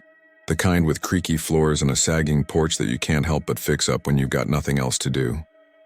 Our yard backs up against the cemetery. It's not a huge one, just a couple of acres, but it's old. Really old. The kind where the stones are cracked, and some of the names are worn away. But it's peaceful. There's a sort of stillness to it. I don't mind it. In fact, I'm used to it by now. We've got a small patch of woods beyond the cemetery, and I can hear the wind rustling through the trees in the afternoons. Most days it's quiet. You might hear the occasional dog barking or see someone walking by, but that's about it. Jack and I have our routine. I work at the small bookstore in town, and Jack does freelance graphic design. His schedule is all over the place, but I've gotten used to him being up late. clicking away at his computer. We don't talk much about the cemetery, but it's always there. Sometimes when I look out the window, I can see the sun setting behind the old gravestones, casting long shadows. It's almost comforting in a way. Just part of life here, I guess. One night after work, I was sitting on the porch watching the sun go down. It was one of those evenings where the air's still, the kind that feels like everything's about to quiet down for the night. Jack was inside, his computer humming softly. I didn't think much of it when I saw someone standing near the old tree by the back fence. It's a part of the cemetery that's farther off, so it's easy to miss if you're not paying attention. But this person was standing still, facing one of the older graves, just standing there. I figured it was just someone visiting a loved one, or maybe someone walking through. I didn't think much of it, really. I waved, just out of habit, because it's a small town, and you wave at people when you see them. But the person didn't wave back. Instead, they just disappeared, right in front of me. 1 second they were there, and the next, nothing. I blinked and looked again, and all I saw was the tree and the grave. No figure, no movement, nothing. I figured it was probably the fading light playing tricks on me. It happens, right? The shadows get long and you start to see things. I stood up, rubbed my eyes, and went inside. I told Jack, but he just shrugged. Maybe someone was walking by, he said, not looking up from his screen. But that's the thing about small towns. People don't walk through cemeteries at dusk, not unless they have a reason. And there was no sound, no crunching gravel under shoes, no rustling in the grass. Just silence. The next few days felt normal enough, but I started noticing things. Little things. The cemetery gate was open one morning when I went out for a walk. It's usually latched tight, so I thought maybe someone had left it open by accident. But then it happened again the next evening. This time I was sitting in the living room when I heard the soft creak of the gate opening. It's an old iron gate, so you can hear it even when the wind's not blowing. I looked out the window, but the cemetery was empty. No one there. Just the trees and the tombstones bathed in that quiet evening light. I tried not to think too much about it. It could have been the wind. Maybe the latch was broken. But the next day I went for a walk, and there were fresh flowers on one of the older graves. I knew those flowers hadn't been there the day before. I've walked by that grave every day for months, and I'd never seen anyone tending to it. But there they were, bright white daisies sitting on a grave that hadn't seen a visitor in years. I asked Jack about it. Someone must have put them there, he said. Maybe it's just part of the whole, cemetery vibe. I wanted to believe that too. But something about it didn't sit right with me. Like I was missing something, like I hadn't noticed something I should have. Over the next week, things kept happening. The motion light on the side of the house would flicker on at odd times, even though there wasn't any wind. The air would grow colder in the evenings, almost like a chill was seeping in from the cemetery. I started hearing whispers too, faint and distant. At first I thought it was the wind again, but sometimes it sounded like my name faintly, carried on the air. I tried to explain it away. Maybe it was just the trees. Maybe it was just the quiet. But it didn't feel right. One evening, when I was sitting at the kitchen table, I heard footsteps outside. I glanced out the window, expecting to see someone walking through the cemetery, but there was nothing there. Then I heard the footsteps again. Only this time they stopped when I moved. I stood up, went outside, but there was no one. No sound. Just the wind and the fading light. Jack was getting more concerned, though.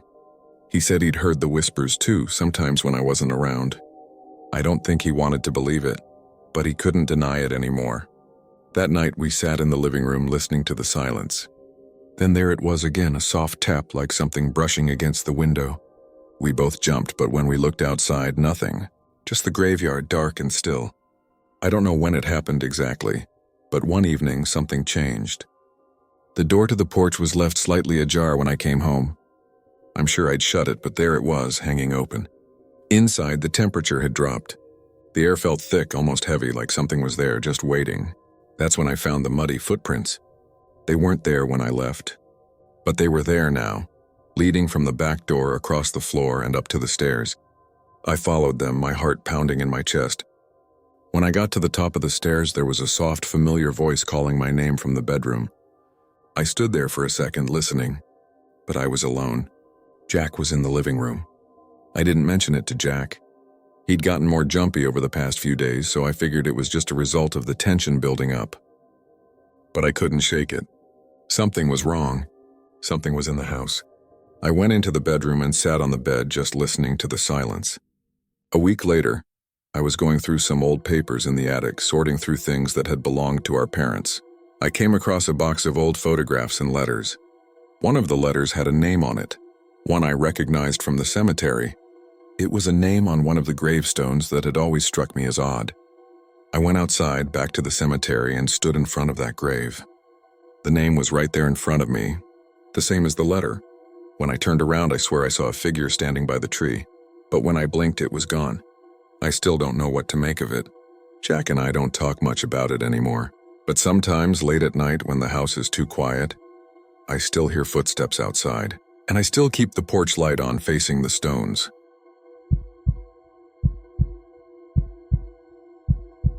My name is Emma, and I'm from Westbrook, Vermont. I live in a small house just across from the cemetery, the one people always call the old one even though it's been there for over a century. It's quiet here, almost too quiet sometimes. The kind of place where you'd see the same handful of people at the local grocery store, and you get used to the slow hum of life. My house is a small one, just enough room for me and my partner Lucas. We've been here about 2 years now, and honestly, it's grown on me. It's the kind of place where you can hear the wind moving the trees outside, and at night the crickets never seem to stop. It feels peaceful, calm. The cemetery across the road is old, overgrown in parts, but that's never bothered me. It's kind of a constant in my life, something I don't even think about most of the time. We've gotten used to it. There's no real noise coming from the cemetery. Not unless you count the occasional rustle of the leaves when the wind picks up. It's been like that for years. There's a narrow dirt road that separates the cemetery from our yard, lined with old stone walls and thick oak trees. The occasional car drives by, but the town is small. Too small sometimes. The kind of place where everyone knows everything, and it's hard to keep a secret. I work at the local diner, waitressing mostly, and Lucas works at the hardware store a few blocks down. Neither of us has a super busy schedule, so we spend most of our evenings at home, making dinner, watching TV, and just talking about nothing much. Some nights, Lucas will joke about the cemetery, how old it is, how creepy it looks when the fog rolls in. He gets a kick out of it, but I just laugh and tell him he's being ridiculous. I don't see it that way. It's just part of the landscape, part of the scenery. No big deal. I'd even gotten used to the occasional light flickering from the old street lamp in the cemetery's front corner. It happens sometimes, just a quick blink before it steadies again. One evening, Lucas was out front checking the car. I was inside doing the dishes when I noticed the flickering again. It was almost rhythmic this time, like it was trying to tell me something, but I didn't think much of it. I've lived here long enough to know that the lights out there were just old, that's all. The wind might have triggered it. It was then that I noticed something else, the gate. The big iron gate that stands at the cemetery's entrance, it was wide open. I hadn't heard it creak or seen it move, but there it was, hanging loosely. That's unusual, I thought. The gate doesn't usually swing open by itself. The wind doesn't move it that much. But again, it wasn't the first time something like that had happened. Maybe a kid had run past or someone had forgotten to latch it. It wasn't a big deal. Still, something felt off. I went outside to tell Lucas, and by the time I got to the front door, I saw him walking toward the gate. The wind must have done it, I called to him, but he just gave me a half smile like he didn't quite believe me. Could be, he said, but there was a weird pause like he wasn't sure himself. He closed the gate and we both stood there for a moment watching the cemetery in silence. Nothing moved. The trees stood still, the ground dry. The light above flickered again, and for a second I thought I saw something. A shadow near the farthest row of graves. It was quick, though. I blinked and it was gone. "Did you see that?" I asked, but Lucas just shook his head. "Probably just a trick of the light," he said. It was that night I first noticed the flowers. The next day there were fresh flowers on one of the oldest graves in the cemetery. I don't know why it caught my attention, but it did. The flowers were bright, colorful, new. The grave they were on, though, it didn't look like it had been visited in years. The stone was cracked, half obscured by weeds. So I told myself that maybe someone had just come by. Maybe a relative I didn't know about. But still it felt strange. Things didn't stop there. Over the next few days there were more small things. The gate swung open again. The flowers appeared and then vanished. I'd find small piles of dirt by the graves where the earth had been disturbed, even though there was no one around. One evening after I'd gotten off work, I was walking back home when I saw it. A figure. It wasn't far from the old grave I'd noticed before, the one with the fresh flowers. It was a person, dressed all in black, standing still in front of the grave. At first I thought maybe it was someone just visiting. People do that sometimes, especially with the older graves, but as I walked closer I felt a weird chill run up my spine. It wasn't the cold, it was something else, like there was something wrong with the way the figure stood, something unnatural. I called out, "Hey, are you all right?" But the figure didn't respond. I took a step forward and the figure vanished. Just disappeared. I froze, my heart pounding in my chest. I don't know why, but I felt like something had shifted. The cemetery felt different suddenly. The wind picked up, blowing through the trees, but the air felt colder, more silent. I stepped forward, hesitated, then walked up to the grave where the figure had been. And that's when I noticed it. The grave, the one with the cracked stone and overgrown weeds. It was covered in thick, tangled vines now, far more than the day before. The flowers were gone, just the weeds as if they'd grown there overnight. I turned quickly and walked back home, trying not to look at the cemetery as I passed. But when I got inside, I couldn't shake the feeling that something was wrong. Things only got worse after that. I started hearing whispers, faint like they were carried on the wind. I'd hear my name being called soft, like someone was standing right outside the window. But every time I went to check, nothing was there. Lucas didn't hear it, or if he did, he didn't say anything about it. But I could feel it, something pressing on me, something moving just beyond my reach. One day while I was cleaning up, I found muddy footprints by the front door. The thing is, it hadn't rained. There shouldn't have been any mud. But there they were, leading from the door to the living room as if someone had stepped inside. I called Lucas, but he didn't seem bothered by it. He thought I'd left the door open or that it was a trick of the light. I wanted to believe him, but the footprints were too clear, too real. That night I woke up to the sound of someone calling my name. It was soft at first, a murmur, then louder, more distinct, but still nothing I could touch. I couldn't bring myself to get out of bed. I just lay there, listening to the silence after the voice faded, feeling like something was watching from the window. In the morning, I couldn't remember if it was a dream or something real. But when I opened the kitchen drawer later, I saw something that made me freeze, a name, written on a receipt from the diner, the name of a person I didn't recognize, and it was the same as the name on one of the gravestones in the cemetery. I went over to the cemetery to check just to make sure, and there it was. The name, not just the same, but exactly the same, the date of death too. When I saw the neighbor, I asked him about it, but he didn't answer the way I expected.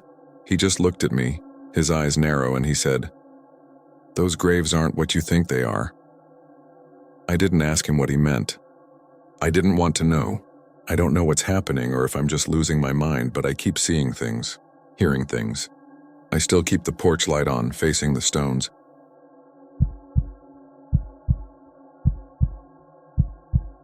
My name is Sarah, and I'm from Chester, New Hampshire. I've lived here for a few years now in a little house on the edge of town. It's a quiet place with old trees lining the streets and a sense of peace that you don't find much anymore. I live by myself. It's just me, my books, and the occasional phone call with my sister, who's down in Boston. I work from home most days, so it's just the hum of my computer and the sound of cars passing by. Nothing extraordinary, really. The house itself is small but comfortable, nothing fancy, but it suits me just fine. The cemetery sits across the street. I don't mind it much. It's not big, but it's old. The kind of place where you find graves with names that have been worn down by time. The grass is thick in some parts and the headstones are mostly upright, though a few have tilted a little. I used to think it was kind of beautiful in a way, like a place where time slowed down. I'd often go for walks around there when the weather was nice. The old stones and the wind rustling through the trees always made me feel settled, I guess. Peaceful almost. The town itself is small, not much more than a handful of streets and a couple of shops. People are friendly, always stop to wave when you're walking around. I don't know everyone by name, but it feels like everyone knows everyone else. The post office clerk likes to tell stories about the town's history, even though most of it is stuff I already know. He'll joke about how the cemetery has been there longer than the town itself, and sometimes I'll laugh along. It's kind of the thing here. History is something that just lingers. Nothing unusual ever really happened. My routine was simple. In the mornings, I'd wake up, have coffee, and sit on the porch for a few minutes before I started working. I'd glance across the street at the cemetery sometimes, but mostly, it was just part of the landscape. I never paid it much thought. Then came the snowstorm. It wasn't anything out of the ordinary for a New Hampshire winter, but it was one of those heavy storms that blanketed everything in thick white. I had to dig my car out the next morning, but the air felt fresh and sharp. The wind had picked up too, swirling the snow into thick drifts along the street. I finished clearing my driveway and was about to head back inside when I noticed something. Fresh footprints. The snow had been untouched, smooth and still, except for these prints leading from the cemetery. I stared at them for a second, squinting against the bright whiteness. The footprints didn't make sense. They weren't from anyone I knew, and there were no signs of anyone walking across the road before. But the strangest part was that the tracks seemed to start from a grave. Not any grave I knew, but one near the back corner.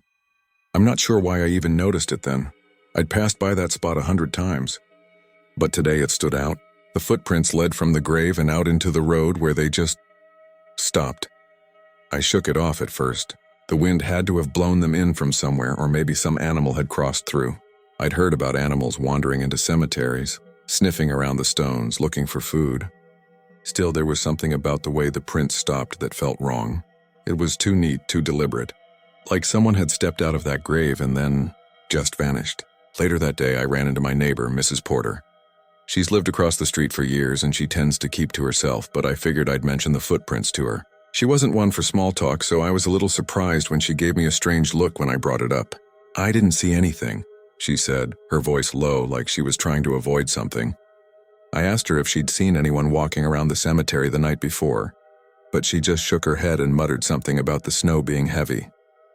She quickly changed the subject and we talked about something else, but I couldn't shake the feeling that she was avoiding my question. The next few days were quiet, like nothing had happened, but there was a weirdness that settled in, something I couldn't quite put my finger on. The footprints never went away, even after the snow had started to melt. They weren't fresh anymore, but they were still there, running from that grave across the road. It wasn't until a few days later, when I had to run an errand into town, that I started to feel like something wasn't right. I popped into the local convenience store to grab a few things, and the clerk, a guy named Ron, seemed almost uneasy, like he was expecting me to ask him about something. "So, that cemetery," he started, like he was testing the waters. "You know, it's older than it looks. Really old. I've heard things about it. People used to say, well, they say it's not the graves that get you, it's the space between them." I didn't really understand what he meant. He seemed a little off, and I had no interest in getting into it with him. But as I left the store, I couldn't shake the words. Not the graves, but the space between them. I kept thinking about that.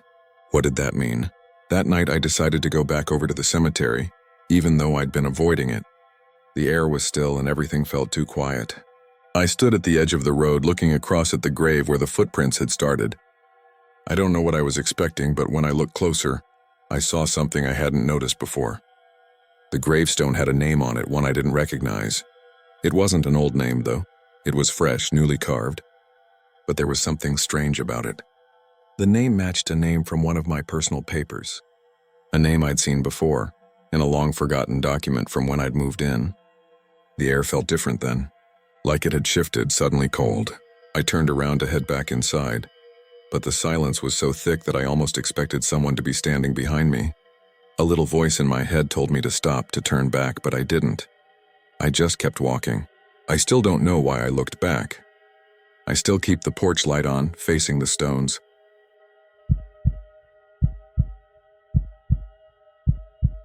My name is Tom, and I'm from Crawford, Pennsylvania. It's a small town, the kind where everybody knows everybody and everything moves at a slower pace. I live in a little house with my older sister, Rachel. She works at the local library, and I do maintenance at the gas station on Main Street. Most days, I wake up early, have a cup of coffee on the porch, and watch the fog roll over the cemetery across the street. It's been there as long as I can remember, and honestly, I've never given it much thought. The cemetery is old, with crumbling headstones, overgrown ivy, and a few large trees that have been there for decades, maybe longer. The gate's made of wrought iron, and it always squeaks when the wind picks up. But that's about all there is to it.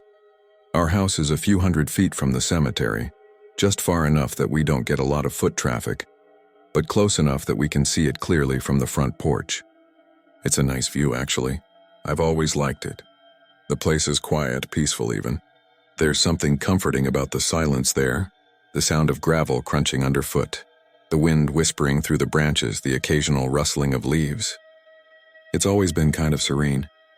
Rachel and I never really talk much about the cemetery itself. We're both used to it by now, I guess. My routine hasn't changed much over the years. I leave for work in the mornings, get home in the evening, and we usually have dinner together. Rachel's more social than I am, always chatting with the neighbors and the folks who come into the library. I'm not so much into all that, but she's good at it. People stop by the house every so often to ask about the cemetery. Some of them are just curious, others have some old story they want to tell, but I never really listen. Rachel usually humors them, though, chatting away while I just go about my business. It's a small town, like I said. Not much happens here. The most excitement we get is the occasional delivery truck or a storm blowing through. Most days I don't even notice the cemetery, unless Rachel points something out like a new grave or some fresh flowers. But that's it. Just normal stuff. It wasn't until a couple weeks ago that I started to notice something strange. It was a Saturday morning and I had just finished fixing the fence out back. I'd been standing on the porch wiping my hands on a rag when I heard it. At first I thought it was just the wind, the breeze coming through the trees by the cemetery. But then I realized there was a sound underneath it, something melodic. A soft, faint tune, almost like a lullaby. I glanced over at Rachel, but she was inside, probably reading or doing whatever she does in the mornings. I don't know why, but I felt a little uneasy. It wasn't loud or intrusive, just there. At first I figured it was some kind of animal, maybe birds or something. I couldn't see anything, but I could hear it just barely. The wind was picking up a little, so it made sense that the sound was carried on the breeze. But even when the wind stopped, the music kept going. Only now it seemed a little louder. I shrugged it off, though. Sometimes wind does strange things. Maybe it was the trees creaking, or a branch rubbing against something else. Still, I couldn't shake the feeling that something was off. A few days later, I was sitting on the porch again and the music started up once more. It wasn't just a fleeting sound either. This time I could hear it clearly, like a distant melody coming from deep within the cemetery. My first thought was that it was some kind of radio, maybe an old one someone left out there. But that didn't make sense. There were no cars parked nearby, no houses close enough to pick up any radio signals. And besides, the music didn't sound like a radio. It was too soft, too deliberate. Almost like someone was playing it on a stringed instrument, though it was hard to tell. I didn't mention it to Rachel. She's always so quick to dismiss things, saying I'm overthinking or just hearing things. But I started going out to the porch more often, waiting for the music to start. It wasn't every day, but it was regular enough that I couldn't ignore it. Sometimes it was soft, other times louder, always the same tune. Sweet, almost childlike. One afternoon I decided to go for a walk, see if I could figure out where it was coming from. I walked across the street through the wrought iron gate and into the cemetery. It was quiet, the kind of silence that feels thick, like it's pressing down on you. The grass was high in places and the stones were covered with moss, but nothing seemed out of the ordinary. I stood there for a while listening. I don't know why, but I thought I might hear the music again, as if it would reveal itself. But nothing, just the wind and the faint creaking of the trees. I started to wonder if I was just imagining it. I mean, it made sense, right? It was a small town and I'd been a little stressed lately. Maybe I just needed a good rest. But the more I thought about it, the more I felt like I was missing something. The next few days, the music continued. It was still faint, but I could hear it clearly from the porch. The same song over and over. The thing is, every time it got louder, I thought it was coming from closer to the ground, as if it were coming from beneath the earth. The trees were rustling, but the sound didn't feel like it was in the air. It felt like it was in the dirt deep below the cemetery. I don't know how to explain it, but that's how it felt. I couldn't stop myself anymore. I had to know what was going on.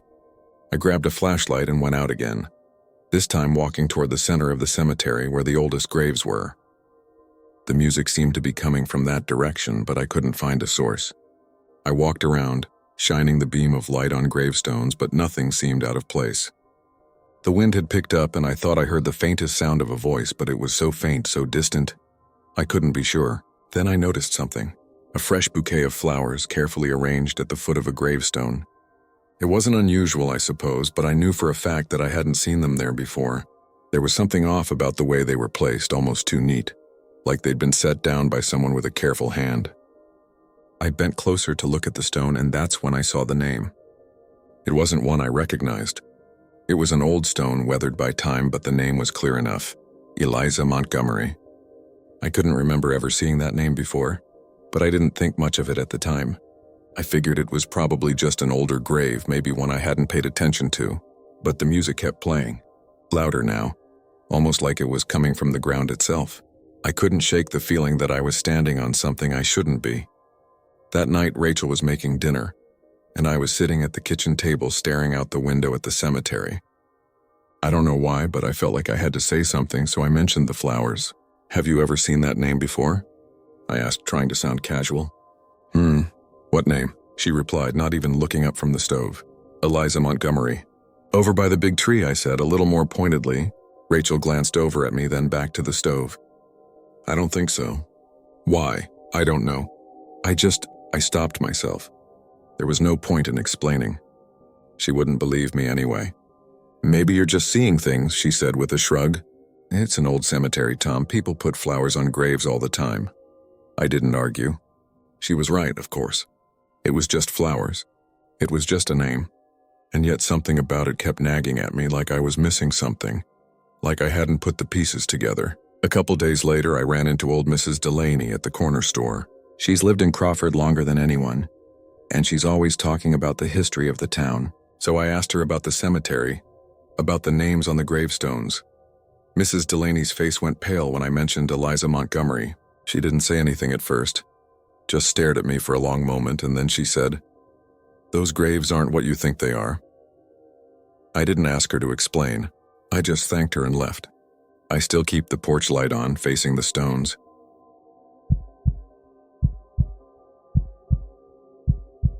My name is Aaron, and I'm from Barre, Vermont. I've lived here my whole life, and I've gotten used to how quiet it is. The town's small, the kind of place where everyone knows everyone's business, even if they won't admit it. My apartment's an old building with creaky floors, the kind you find in places where nothing ever changes. It's just me and my cat Pip, who's lazy and barely ever leaves the windowsill. We've got a routine, nothing fancy. I work from home most days, doing freelance graphic design, which means I spend a lot of time at my desk. There's a coffee shop I go to sometimes when I feel like getting out, but mostly I'm in my apartment just passing the hours. My place is right across the street from the cemetery. It's not a big one, maybe 30 or so graves. Some of them are old, the stones leaning or weathered beyond recognition. The cemetery doesn't bother me, though. It's peaceful, really. In the mornings I can see the mist rolling over the tombstones, and it's kinda nice. I know a lot of people in town avoid the cemetery, but I guess it's just part of my landscape. It's been there long before I was born, and I suppose it'll be there long after I'm gone. I live on the second floor, so I've got a nice view of the cemetery. There's a bench under a big oak tree near the gate, and sometimes I'll sit there with my coffee and just watch the sun come up. It's peaceful. The wind always rustles the leaves, and there's a low hum in the air from the insects. It's the kind of place where you don't think much about it. Not until something out of the ordinary happens. I share the place with my roommate, Sarah. She's a local teacher and, unlike me, has a real social life. She makes jokes about how creepy the cemetery is, but she doesn't really believe in anything strange. She's always telling me I'm overthinking things, so when she makes those jokes, I don't think much of it. She's the one who'll be laughing in a few years when I'm still here, and she's moved to some bigger city. That's Sarah, always dreaming of something more. The first thing I noticed was the flowers. It was a Thursday morning a week ago, I think, when I saw them. Fresh flowers, bright yellow mums, sitting on a grave that's always been barren. It was an old one, the stone barely visible through the overgrowth, the name worn away by time. I can't remember seeing flowers there before. It wasn't a grave that ever got much attention, not that I'd seen. But there they were, sitting neatly in a small vase, the petals open and soft like they'd just been placed. I figured maybe someone had been visiting. Maybe a family member or maybe a neighbor, though I didn't know anyone around here who would have done that. It seemed a little out of place, but I shrugged it off. People do odd things, especially in a small town. Later that day, I walked past the cemetery on my way to the store. The flowers were gone, just like that. No trace of them. It wasn't like someone had picked them. They were just gone. I thought maybe they'd been blown away by the wind or something. It seemed weird, sure, but it wasn't the first time something odd had happened. A few days passed. I was sitting on the porch one evening enjoying a drink when I noticed something strange. The gate to the cemetery had been left open. It wasn't the first time, but this time it stayed open. Normally the wind would catch it swinging it shut, but this time it just hung there silent. Sarah had laughed when I mentioned it. "Maybe the wind's just a little stronger today," she'd said. "Or maybe the ghosts like to wander out at night, huh?" I wasn't laughing. The thing was, I couldn't remember a time when the gate had stayed open for more than an hour, and now it was sitting like that, wide and motionless. I didn't think much about it, though. I just went back inside. Still, that night I noticed the wind had died down. It wasn't gusting the way it usually does, but the air still felt heavier, like something was just waiting to move. The next week, Sarah was gone for a couple of days for a work trip, so it was just me and Pip.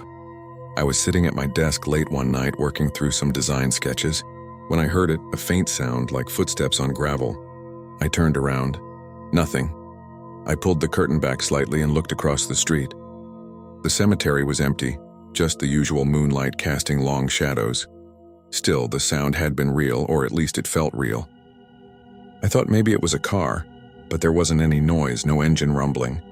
I shrugged it off and went back to work, but the air felt colder and I couldn't shake the feeling that I wasn't alone. The next evening I noticed something else.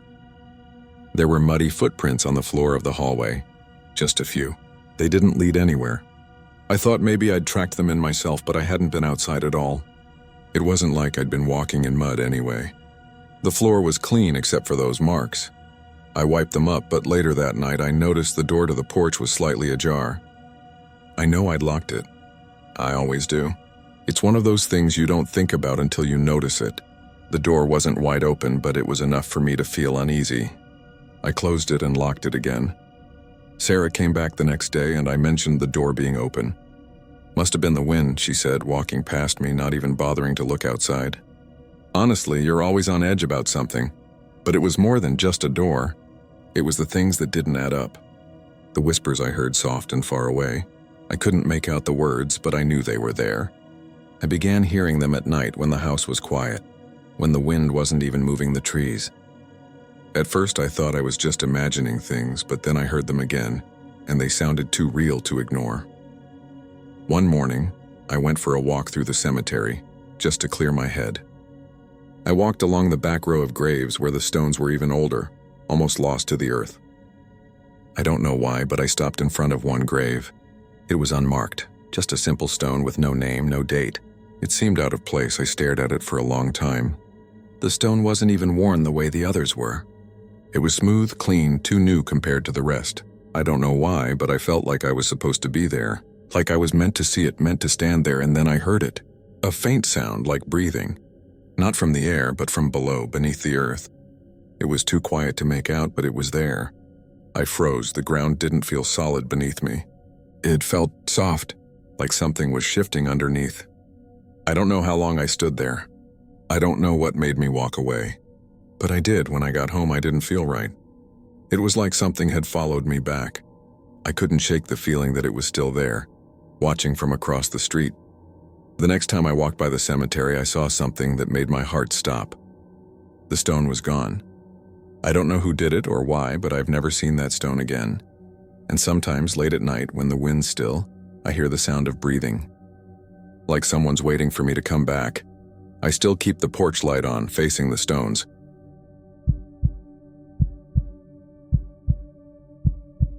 My name is Claire, and I'm from Brooksville, Indiana. I've lived in this little house for a few years now, just a small town on the outskirts of the state. It's quiet here, almost too quiet sometimes. My house sits on a street that doesn't see much traffic, mostly just locals who've lived here forever. Across the road from me is the old cemetery. It's been there for as long as anyone can remember. The gravestones are weathered and crooked, some covered in ivy or moss. It's kind of peaceful in a way. At first I didn't think much of it. I don't even notice it half the time anymore. I live alone, though I've got a roommate, Sarah. She's been here about 6 months now, and we get along just fine. We both work at the same place, a little family-run grocery store downtown. My hours are flexible, so I spend a lot of time at home. Sarah likes to go out with her friends in the evenings, but I usually stay in reading or watching something on Netflix. Sometimes when she's home, we talk for a bit, or she'll make dinner and we'll hang out. Nothing too exciting. It's a small town life, a quiet life. The cemetery, like I said, doesn't bother me. It's just there. I can see it from my living room window. I sometimes catch myself looking out at it, especially in the evenings when the light's starting to fade. There's something about the way the sun hits the stones, makes the place look almost, well, sort of beautiful, but not in a creepy way. It's just part of the scenery, you know? But then, a few weeks ago, I started hearing something. It was faint at first, just a soft, distant sound. Like a woman crying. At first I thought it was just my imagination or maybe some kids messing around. I mean, it's not like this town is bustling with activity. But every now and then you'd hear voices from the cemetery, or maybe someone walking their dog, so I shrugged it off, thinking it was just the wind or a car passing by. But every evening around the same time the crying seemed to get louder. It wasn't until one night when I was walking to the mailbox that I noticed something strange. I heard the crying again, more distinct this time, like someone was out there not too far off. I looked across the street and saw a figure standing by one of the older graves. It was a woman, I think. She was wearing a long white dress, the kind that looks like it's from a different time. The dress fluttered in the wind, and I could just barely make out her silhouette in the twilight. I don't know why, but I froze there for a minute just watching her. It didn't seem odd at first. People walk through the cemetery all the time. But the crying was gone now, and the woman, she wasn't moving. I couldn't shake the feeling that something was off about it, though. It wasn't just the way she stood still, or how her dress seemed to catch the last bit of light. It was the silence. Even the usual evening sounds, the rustling leaves, the distant hum of insects, had disappeared. Everything felt quiet, too quiet. I figured I should just go inside, maybe it was just my mind playing tricks. But as I turned to head back to the house, I glanced over my shoulder again. The woman was still standing there. Then she turned slowly and began walking away. I could hear her footsteps on the gravel path, soft but unmistakable, except there was no sound. Not a single footstep. I didn't know what to make of it, honestly. I was sure I heard her walking, but now, standing on my porch, it was like she'd just disappeared. I told myself it was nothing, just my nerves getting to me. Maybe I was tired or imagining things. But then again, I couldn't get the image of her out of my head. Over the next few days, I found myself glancing out the window more often. Sometimes the crying started again. Just a faint sound, like it was coming from across the street. But when I went to check, there was never anyone there. I never saw that woman in the white dress again. But the crying, it kept happening. At odd hours, when there shouldn't have been anyone out there. One evening, I was sitting on the porch, the cool breeze making the trees sway gently. It was around dusk, and the sky had that soft golden glow to it. I couldn't hear the crying this time, but I did notice something strange. Fresh flowers had appeared on one of the older graves. It wasn't the kind of thing you'd expect. The cemetery's been neglected in a lot of spots. No one comes by to tend to it, and most of the graves are just old, faded. So to see flowers there neatly placed was unusual. I shrugged it off as a coincidence. Maybe someone had just been by, paying respects. It happens, but it was hard to ignore the sense that something was off, something I couldn't put my finger on. The next few days, the flowers were still there, but something else started happening too. At night, the motion light in the yard would flicker on for no reason. I'd get up and look out the window, half expecting to see someone walking across the yard, but there was never anyone there. Just the empty cemetery across the street. I checked the light a few times, thinking maybe it was broken, but there didn't seem to be anything wrong with it. It would just flicker, then go back to normal like something was triggering it. Then came the footsteps. One evening around 10 o'clock, I heard something outside. At first, it sounded like someone walking in the gravel path across the street, but then I realized it was much closer, right outside my door. I was sitting in the living room, the TV on low, when the sound came. Slow, deliberate steps on the porch. I got up to check, but when I opened the door, there was no one there. I looked around the yard, nothing. It wasn't even windy that night. But the air felt colder, like something had passed through. The next morning, I noticed muddy footprints on the porch. They weren't there the night before. They weren't mine, and Sarah swore she hadn't been out. I was sure of it. But the prints, they were fresh. like someone had walked across the porch from the front gate all the way to the door, and just like the footsteps, they didn't make any noise when they walked. It was getting harder to ignore it. I started asking around, talking to people at work, trying to see if anyone knew anything about the cemetery, or maybe if someone had heard something. But whenever I brought it up, the conversations would change quickly, like people didn't want to talk about it. The local clerk at the corner store even looked at me funny when I asked about the history of the graves across the street. He just muttered something about old families and quickly changed the subject. It didn't sit right with me. I don't know when it started, but I began doubting myself. Was I hearing things? Was I imagining the crying, the footsteps, the flowers? I tried to explain it away, but it didn't make sense. Not really. One night, as I was flipping through some old papers, I found a name. It was on an old receipt from the store, but it was the name of a person on one of the gravestones I'd seen across the street. The last name matched, but the first name, it was different, and yet it felt too close to be a coincidence. I went to the cemetery the next day. I didn't expect to find anything new, but as I walked past the graves, I realized something. There was a headstone I'd never noticed before. It was small, tucked behind some overgrown ivy, and the name on it, it was the same as the one I'd seen on the paper. I froze. The dates on the stone were recent enough to still be fresh in my memory. I didn't know what to think. I wasn't scared, not exactly, but the whole thing felt wrong. The crying, the footsteps, the flowers, the name, it all felt like something was tying me to that place in a way I couldn't explain. I went back to the house, my head spinning with questions I didn't have answers to. The air felt different now, colder, like something was following me, something that had always been there, just waiting. I still keep the porch light on, facing the stones.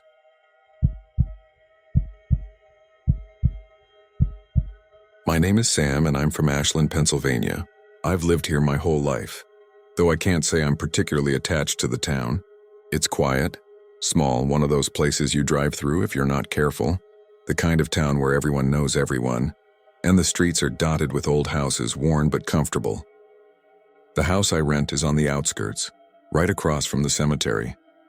It's not a big one, just a few acres with a handful of old weathered gravestones. Some of them are leaning. Some are nearly covered by weeds, but it's always felt peaceful to me.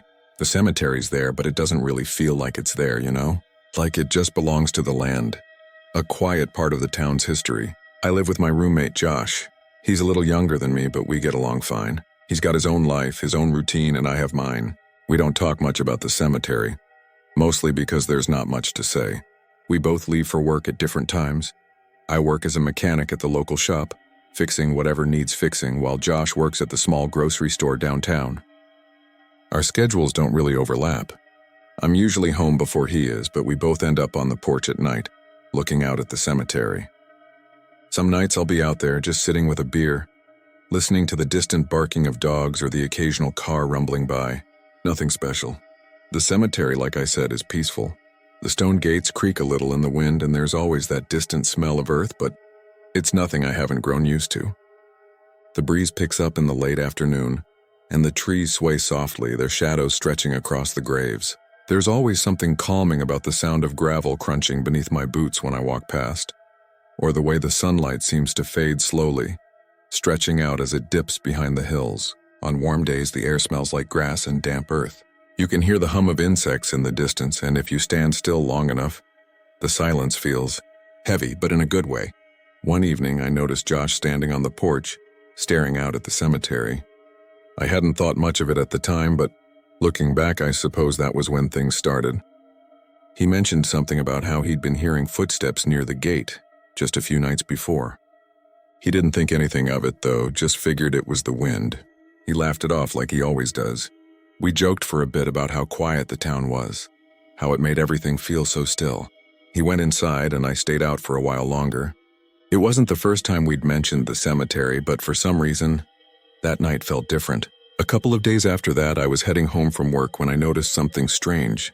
The gate to the cemetery was wide open. I'd never seen it like that before. It's always been a bit stiff, like the hinges have rusted over the years.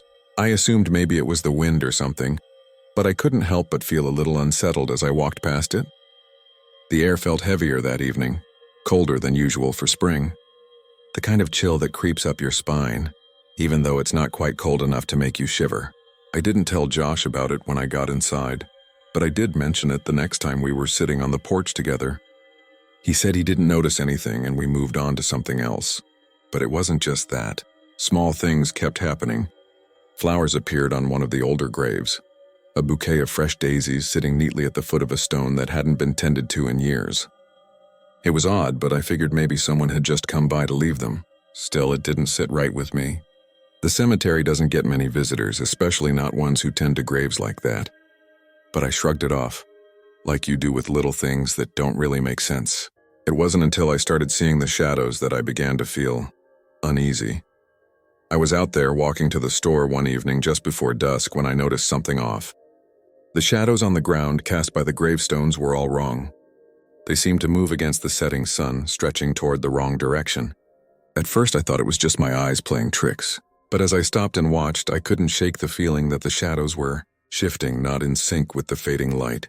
They were subtle at first, barely noticeable. But the longer I stood there, the more pronounced it became. I turned and left, trying to shake the odd feeling off. The gravel crunched beneath my boots as I hurried back to the house, telling myself it was just an illusion. But as I walked away, I had the distinct feeling that those shadows were following me. Every time I glanced back, they seemed to stretch out as if they were reaching for me. I quickened my pace and tried not to look over my shoulder, but it didn't stop. It was like I could feel them even if I didn't see them anymore. I didn't mention anything to Josh. I didn't want to sound paranoid. But I think he could tell something was off because he started asking me more questions. Little things at first, and had I heard anything strange? Was the wind unusually strong lately? I told him no, of course. Just the wind, just the trees. But after that, things started happening more frequently. Doors were left ajar when I was sure I had closed them. I'd find muddy footprints on the porch even though there hadn't been rain. And it didn't stop at the house. I'd be sitting in my room working on something and I'd hear a faint whispering, just barely audible, like someone was calling my name. The first time it happened, I thought I was imagining it. The second time, I thought it was Josh messing with me, but when I asked him about it, he looked just as confused as I felt. It wasn't his voice. It wasn't anyone's voice. The strangest thing, though, came a week later. I was flipping through an old box of paperwork in the living room when I came across something odd. It was a folder with old cemetery records, probably left behind by the previous tenant. I didn't think much of it at first, but when I looked closer, I saw a name that caught my eye. A name that matched one of the gravestones across the way. It was the same stone I had seen the flowers on, the daisies fresh and out of place. The name didn't make sense to me. It wasn't one of the ones I remembered seeing on the old gravestones, and I knew I'd never heard it before. I went across the street the next morning hoping to get some answers. I ran into old Mrs. Jenkins, the local clerk, who I've known for years. She was tending to the flower beds near the gate, which was now securely closed again. I thought I'd ask her about the name, but when I brought it up, she just gave me a strange look. "Those graves," she said slowly, "aren't what you think they are." Then she turned and walked away, leaving me standing there, unsure of what she meant. When I went back inside, I couldn't shake that feeling. The shadows had moved again. They were longer now, stretching across the lawn, and when I glanced out the window, I felt the cold air press against me. It was like something had followed me in. I still keep the porch light on, facing the stones.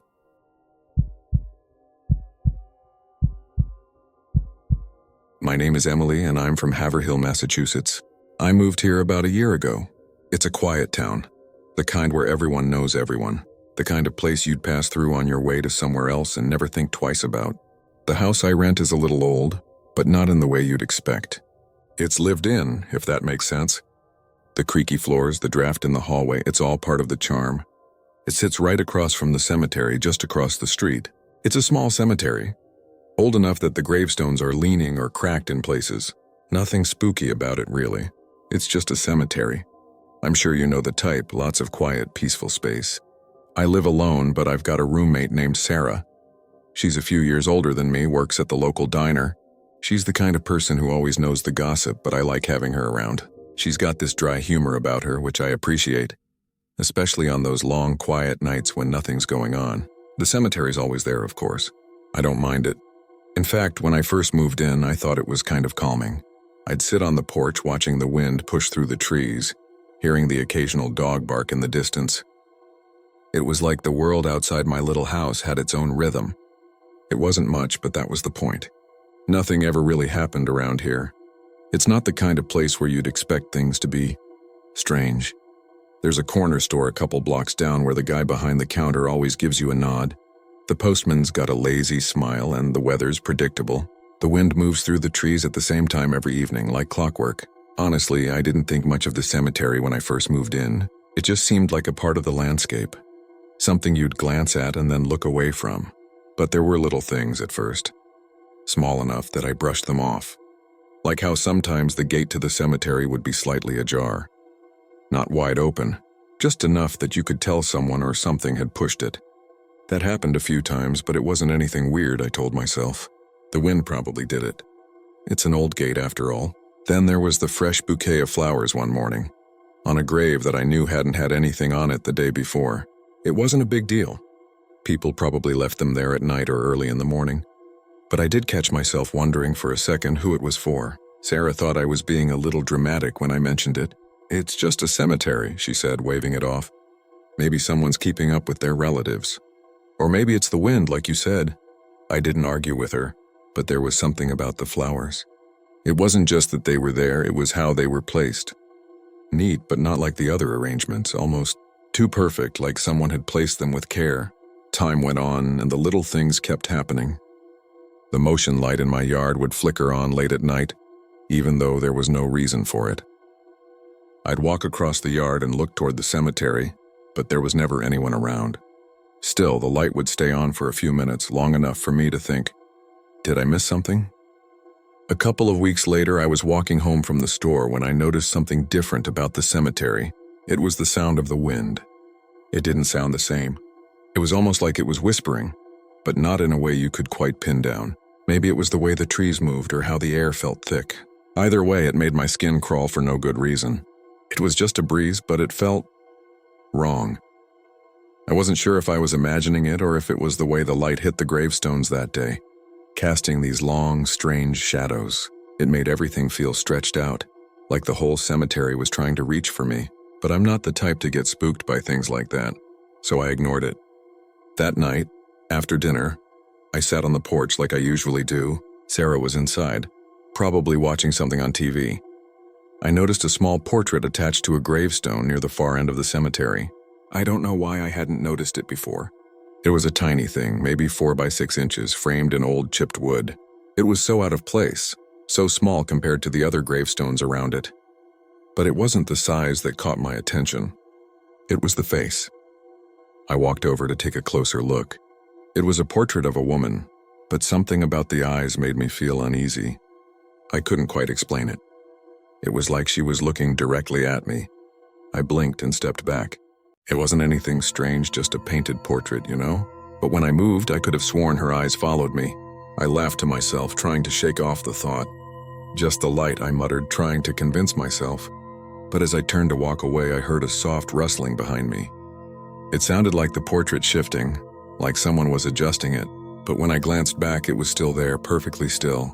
I stepped back toward the house, my heart beating a little faster than usual. Maybe I was just tired. Maybe it was the wind again. But I couldn't shake the feeling that something had moved in the air. Something had shifted in that quiet cemetery. Over the next few days, I kept seeing the portrait out of the corner of my eye whenever I walked past. I told myself it was just my imagination, but I couldn't deny the way my chest tightened whenever I looked at it. It felt like it was waiting for me. Every time I passed, I'd glance over, but the feeling never went away. One night, I was sitting at the kitchen table when Sarah came in, her brow furrowed. "Hey, did you notice anything strange about the cemetery?" she asked, voice quiet. I gave her a look. "Like what?" She hesitated. "I don't know, just the flowers, the portrait. I don't know. I've been feeling off about it. I wasn't the only one." That unsettled me more than anything. The next morning, I decided to stop by the small store down the road just to pick up a few things. The old man who ran it, Mr. Jensen, was behind the counter as usual. I didn't mean to ask about the cemetery, but I did anyway. "Does anyone know anything about that grave with the portrait?" I asked, trying to sound casual. He went stiff for a moment, his hand stilling. "The portrait?" he repeated. Then he cleared his throat. "No. No one really talks about that one, but I guess it's been there a long time. I waited for him to say more, but he just gave me a tight smile and went back to stocking cans. I didn't press it, but the way he avoided my question was enough to make me feel uneasy. That evening, I sat outside again, trying to keep my mind off the strange feeling that was building up in my chest. But as I looked over at the cemetery, I noticed something else. One of the gravestones was missing. Not the one with the portrait. It was the one next to it, and it wasn't just gone. It had been replaced with a blank stone. I got up, walking across the yard without thinking. I hadn't been inside the cemetery since the portrait caught my eye, but I had to see it now. When I stepped through the gate, the air felt heavier. The portrait was still there, but it was no longer the only strange thing. As I moved toward the gravestone that was missing, the same rustling sound came from behind me again. The portrait, I realized, was no longer still. It had shifted ever so slightly, as if someone had moved it. I turned back to the house, not looking at the stones anymore. My heart pounded in my chest, and for the first time, I couldn't bring myself to shake off the fear that was creeping up on me. That night, I couldn't sleep. The wind outside seemed louder, more insistent, as if it was calling to me. I still keep the porch light on, facing the stones.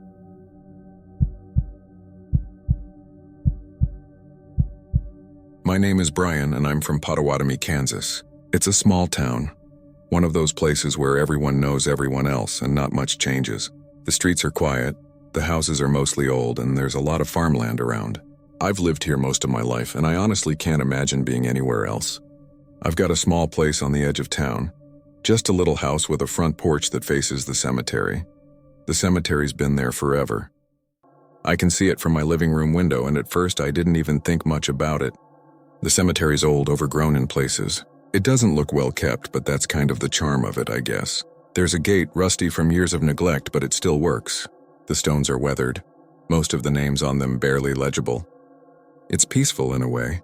I like to walk by it sometimes, especially at sunset when the light's just right. It's quiet, you know? No one really bothers it. I live by myself, but I've got a roommate, Mark, who's been with me for a couple of months now. He's a good guy. We don't talk a lot about personal stuff, but he helps out around the house, and we both just keep to ourselves. He's not bothered by the cemetery, though I think he jokes about it sometimes, says it's a good place for some peace and quiet, as if he's trying to make light of it. He's got his own things going on, but he's not the type to get weird about stuff. I work as a mechanic at the shop down the road. It's not glamorous, but it pays the bills. Same routine every day. Wake up early, grab a cup of coffee, and head out to work. Most days are just the same. I get home late, eat something, then either watch TV or read for a bit before bed. The town's so small, there's really not much else to do. It's quiet. Almost too quiet sometimes, like people forget there's life going on here. The cemetery, like I said, was always just part of the view. I'd catch glimpses of it now and then, especially when I'd sit out on the porch late at night. I didn't think much of it until one day, about a month ago, I noticed something strange. It wasn't anything huge, not at first. Just the gate. I came home one afternoon, the sun was starting to dip low, and the gate was wide open. Not hanging by a chain or anything, but fully open, like someone had just walked through it. I didn't think too much of it. Maybe the wind had caught it, or maybe one of the local kids was messing around. I went about my evening, but when I went to bed, I noticed it again. The gate was closed, like it had been before. I told Mark about it the next morning, but he didn't seem too concerned. Probably just the wind, he said. Things like that happen. He shrugged it off, but I still couldn't shake the feeling that something was off. It's a small thing, but when you live by yourself, it's easy to start looking for patterns in things. At least that's how I saw it. A few days later, I noticed something else, fresh flowers on a grave. This grave wasn't the kind people visited regularly. It had been there for years, maybe decades. The flowers weren't wilted, but not particularly fresh either. Like they'd been there for a while, but just recently put there, maybe within the past few days. I couldn't explain it. There's no one else around here who'd leave flowers like that. I shrugged it off again. Maybe someone was just honoring a relative. Still, it struck me as odd. Over the next few weeks, the little things kept happening. The motion light by the cemetery would flicker on and off, even when there wasn't a soul around. Once I heard what sounded like a faint voice coming from the direction of the graves, but when I went out to check, there was nothing. I figured it was the wind, or maybe some animal, or even a trick of the mind. But it kept happening. Those small, almost forgettable things that build up over time. And I started to wonder if I was just being paranoid. I decided to talk to the neighbor, Mrs. Henderson, one afternoon. She's been here longer than anyone. So if anyone knew about the history of the cemetery, it'd be her. She was always a bit distant, though. When I mentioned the flowers and the open gate, she hesitated, then changed the subject quickly. She didn't offer much, but I got the feeling she knew more than she was letting on. She gave me a strange look before walking away, as if she was just a little too uncomfortable with the conversation. That didn't sit right with me, but I didn't press it. Things got a little stranger after that. One morning, I went for a walk around the cemetery, just to get some fresh air. I'd been thinking a lot about the things that had been happening, so I figured maybe I could clear my head. I passed by the grave with the flowers again. This time I stopped to take a closer look. The headstone was cracked, the name nearly worn away. But there, just below the worn name, was something new. Another name freshly carved into the stone. A name I didn't recognize and one I didn't remember seeing before. I stepped closer. That's when I noticed something that made my stomach drop. The casket, yes, there was one in the grave even though it looked like the plot had been disturbed, was wide open. And inside something was moving.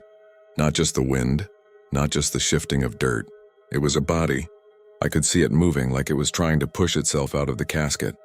I froze. My first instinct was to step back, to turn around and leave, but I couldn't. I had to know what I was seeing. It wasn't possible, was it? I blinked hard, rubbed my eyes. The movement stopped. The grave looked normal again, but I could still feel that strange presence, like something had changed, something that couldn't be explained. That's when I started hearing things. Soft whispers, always too quiet to make out, but they were there. I'd hear them in the house when no one else was around. Just faint murmurs like someone was standing just outside my door. And there was the unmistakable sound of footsteps. Not the normal kind, but the kind you hear when someone's walking through wet grass. Slow and deliberate, stopping every time you try to get close. One night, I woke up to the sound of someone calling my name. It was my voice or something very close to it, coming from the kitchen. I went out there, but no one was there. No sign of anything out of the ordinary. The air felt colder, though, and the door was wide open, as if someone had left it that way. I started checking the cemetery more frequently. Every time I went by, it felt like something was just a little more off. Like I was being watched, like the stones themselves were waiting for something.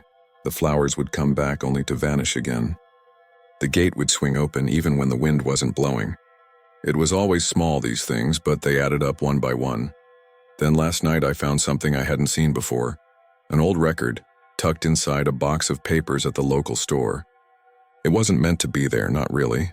The cover was brittle, faded. But the name on it, the name matched one of the gravestones, the one with the moving body. I didn't go back to the cemetery after that.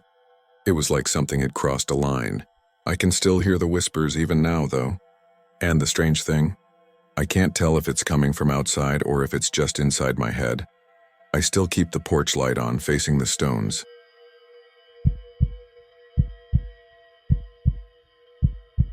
My name is Rachel, and I'm from Greenfield, Indiana. I live in a small old house on the edge of town. It's one of those houses that probably isn't worth much anymore, but it's comfortable enough. My partner Chris and I moved here last year after I got a job at the local bookstore. It's a small place too, the bookstore. We've got a routine, nothing too exciting. I work weekdays and Chris works nights as a mechanic at the garage a couple blocks over. Most days we don't see much of each other except when he gets home late and I'm up early, making coffee. We don't mind it though. We're used to the quiet. Our house is across from the cemetery, and the first time I saw it, I thought it was kind of charming. The cemetery's old, but not in a creepy way. It's one of those places where the gravestones are worn down with age, and some of the tombstones are crooked or half hidden in overgrown grass. It's peaceful in a way. The air always smells fresh, like wet grass and damp stone, especially when the wind picks up. In the mornings, I can hear the crows. In the evenings, the crickets. It's nice. Makes the place feel like it has history. Not a lot of people walk around there, but I think that's because it's mostly forgotten. Nobody bothers it. Chris jokes about it sometimes, but not in a bad way. He'll say things like, well, at least it's quiet over there. No one's gonna knock on our door at 3 a.m. He's not wrong. We don't get many visitors. Our neighbor, Ms. Carter, is the only one who stops by on occasion, usually just to chat about the weather. or tell us how much the cemetery has changed since she was young. She's lived here her whole life and knows everyone's business, even if she doesn't say much directly. The first few weeks were uneventful. Life just went on as usual. But after a while, I started to notice small things. Nothing major, just little shifts in the quiet. The first thing I noticed was the gate. The cemetery gate is old. It's one of those heavy iron ones that's usually locked up. But a couple times I saw it hanging open. Not wide, just cracked slightly, like someone had forgotten to latch it properly. At first, I just figured the wind had done it, or maybe someone had been there and left it that way. It wasn't a big deal, but then I started seeing fresh flowers at graves. That was strange to me. The cemetery's been here so long, there's no one around to tend to the graves. A few months back, I'd even noticed some of the stones were leaning more than usual, the ones nobody visits. But then there were these new flowers, fresh daisies or lilies, bright and perfect. I couldn't remember seeing anyone near them. Still, I figured maybe it was just someone's way of showing respect. The cemetery's been there longer than anyone I knew, after all. Then there was the night the motion light went off. Chris had just left for work, and I was sitting on the couch flipping through a book when the porch light blinked on. I could see it from the window. I don't usually pay much attention to it. The light goes off sometimes when an animal passes by, or the wind moves a branch, but that night it stayed on. I went outside thinking maybe a squirrel or a raccoon had triggered it, but there was nothing there. Just the usual quiet. That's when the whispering started. It wasn't loud, not like a voice calling out. It was just this faint, almost inaudible sound. At first I thought it was the wind, but it didn't feel right. The sound, just the faintest hint of a voice, like someone murmuring from far away. I'd hear it sometimes late at night, just as I was drifting off to sleep. Or I'd hear it while I was cooking dinner. The noise slipping in through the open window. Too soft to make sense of, but close enough to make me stop what I was doing and listen for a second. I tried to tell myself it was nothing. Maybe it was the wind, maybe the trees, maybe my own imagination. I'd mention it to Chris and he'd laugh, shrug, and tell me it was just the usual noises of the old house. He didn't really seem bothered by it, but I couldn't shake the feeling that something was off. Something I couldn't quite put my finger on.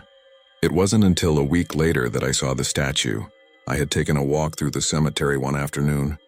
The air was warm, and the ground was soft underfoot. The sound of gravel crunching lightly beneath my shoes.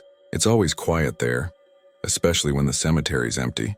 But I found myself walking down an unfamiliar path, and there, near the back corner, was a statue. I don't know why I hadn't noticed it before. I'd walked past that spot a dozen times. The statue was of an angel. Its wings spread wide and its face was tilted down as if in sorrow. But the thing that struck me was its eyes. They were hollow, dark, and empty, and in the hollow of each eye there was this small trickle of something. At first I thought it was just the dampness, the weather making the stone sweat, but as I moved closer I realized it wasn't water. The tears, they weren't clear. They were red. I froze. My heart skipped a beat and I felt a strange coldness wrap around me. I took another step closer and that's when I heard it. A faint sound, like a soft sobbing, almost imperceptible, but there, coming from the statue. It sounded like a person crying, quiet but real. I backed away quickly, my pulse racing. The air around me felt thicker, heavier. I turned and walked briskly toward the gate, not wanting to look back. But the sound of that weeping lingered in my ears. When I got home, I told Chris about the statue, about the red tears and the sobbing sound, but he just chuckled. "You sure you didn't see something else, babe?" He said, like it was some sort of joke. I wanted to believe it was just my imagination. I really did. But the more I thought about it, the more unsettled I felt. A few days later, I found something else. It was a piece of paper in a folder I was sorting through. Just some old records I'd found in the attic. The name on it caught my eye. It was familiar. It was a name on one of the gravestones, the one closest to the angel statue. I double-checked the dates, but the paper didn't match up. The name was there, but there was something wrong with the dates. Something about it didn't sit right. I went to Miss Carter's house after that. She was the one who knew all the history of the town. She was sitting on her porch when I walked up, and I could tell she knew why I was there. I asked her about the cemetery, about the statues, about the name I found on the gravestone. She just looked at me for a long time. Then she said, "Those graves aren't what you think they are." I don't know what she meant. She didn't elaborate, and I didn't press her. But when I left her house, I felt something strange, like I wasn't supposed to know. That night, as I sat in the living room, I heard the door creak open. It was Chris's voice, but it sounded off, faint like it was coming from another room. "Rachel," he whispered, and then the air grew colder. I went to the door, but when I opened it, the hallway was empty. No one there. The next morning, I checked the porch light. It was still on, facing the cemetery. I hadn't turned it on. I haven't been back to the cemetery since. I still keep the porch light on, facing the stones.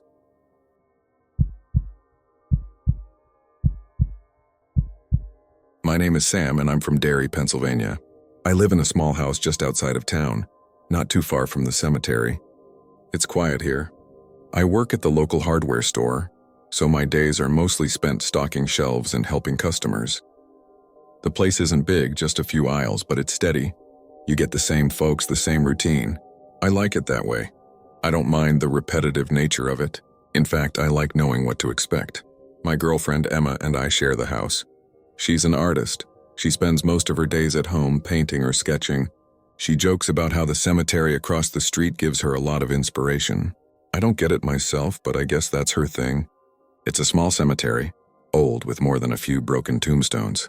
Most of the graves are overgrown with weeds and the iron gate squeaks in the wind. But it's peaceful. People come by to visit every now and then. But for the most part, it's quiet. Derry is the kind of town that feels like it's stuck in time. It's not big, not much happens here. The streets are narrow, the houses are old, and there's a lot of trees. People know each other. You can walk down the street and bump into someone you've known all your life. The cemetery, with its weathered stones and untended corners, just feels like part of the scenery. It wasn't until a few weeks ago that I started noticing something strange. It wasn't anything big at first, just little things. Emma would make a comment now and then about the cemetery. "It's peaceful, but there's something about it, isn't there?" she'd say, her eyes following the wind through the bare branches. I never thought much of it, maybe because I didn't want to. But there was something there.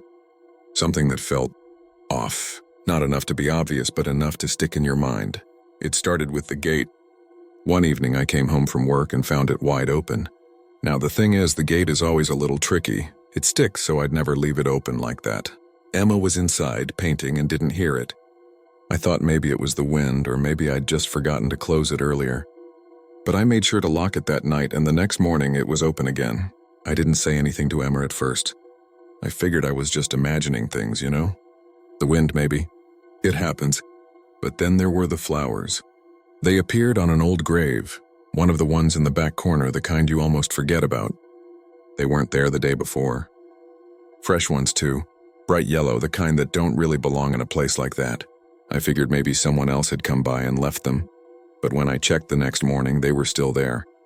I mentioned it to Emma and she shrugged.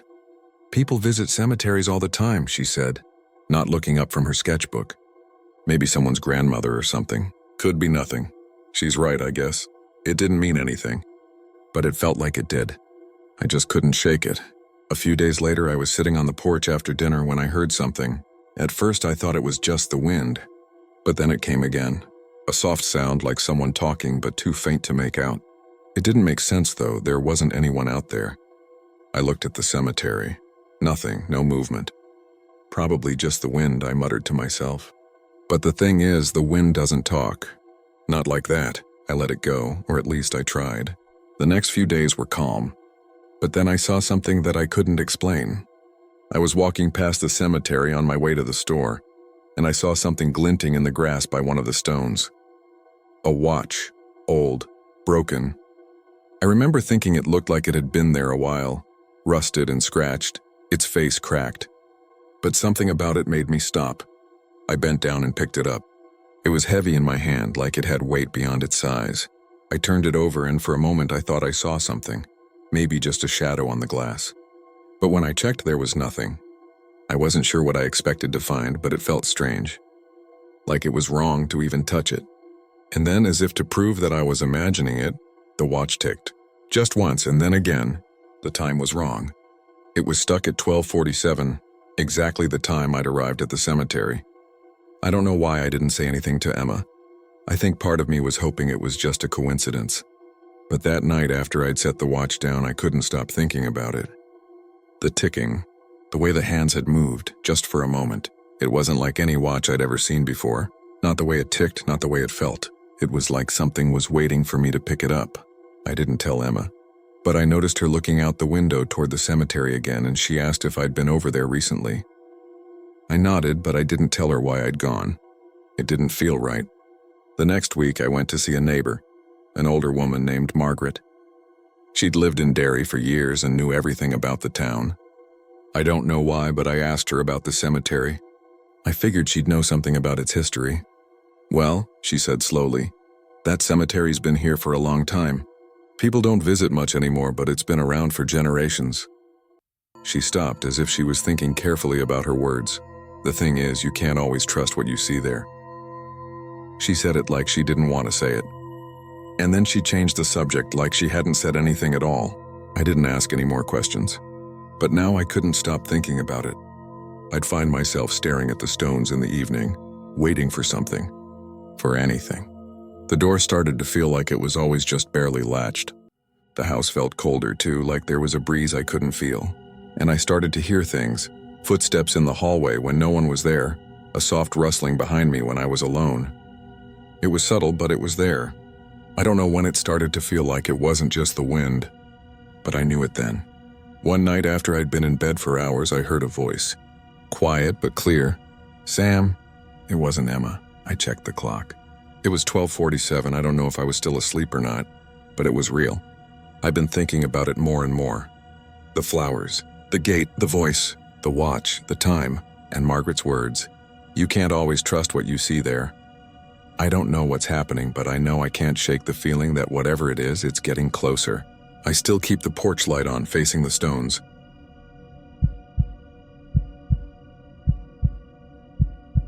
My name is Sarah, and I'm from Keene, New Hampshire. I've lived here my whole life, and to be honest, I can't imagine being anywhere else. It's one of those small towns where everyone knows each other, but it doesn't feel crowded or anything, just quiet. My job's nothing special. I work at a local bookstore part-time. It's just me and my dog Rusty in the house. I like the peace, really. Most evenings I'll settle in with a book or watch some TV, and Rusty's content to curl up at my feet. I live right across the street from the cemetery. It's a small one, not more than an acre, really. You've got some old stone markers, a few newer ones, and a couple of trees that have been there forever. I've lived here long enough that it doesn't really stand out to me anymore, you know? It's just there. I've walked past it 1,000 times. Most days it's quiet. Just the wind through the trees or the occasional dog barking off in the distance. Nothing unusual about it. I've always felt like it's one of those places that you can't help but find peaceful. A little lonely, but not in a bad way. I guess I like the stillness of it. Rusty, though, he'll give it a wide berth if we're walking by after dark, like he doesn't like the feel of it. But that's just him, you know. Dogs are funny that way. The town's small, and a lot of the buildings are old too. The bookstore I work at's been around for decades, and the houses around here, including mine, have been standing for even longer. Some people joke about how nothing ever changes, but I think that's part of the charm. You get used to the quiet, the familiarity. It's the kind of place where nothing feels like it could go wrong. Lately, though, I've started noticing some things.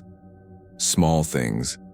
Like how, sometimes, when I walk Rusty past the cemetery at dusk, I'll hear the gate creak open.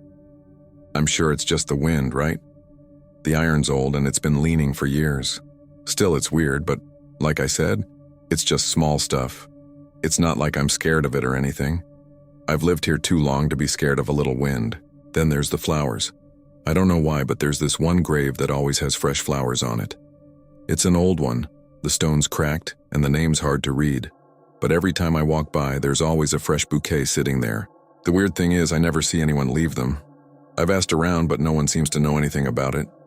They just tell me it's probably a family thing, which I guess makes sense. Still, it's a little odd. Rusty's been acting funny too. He's usually calm around the cemetery, but lately, he's been extra jumpy when we're near it.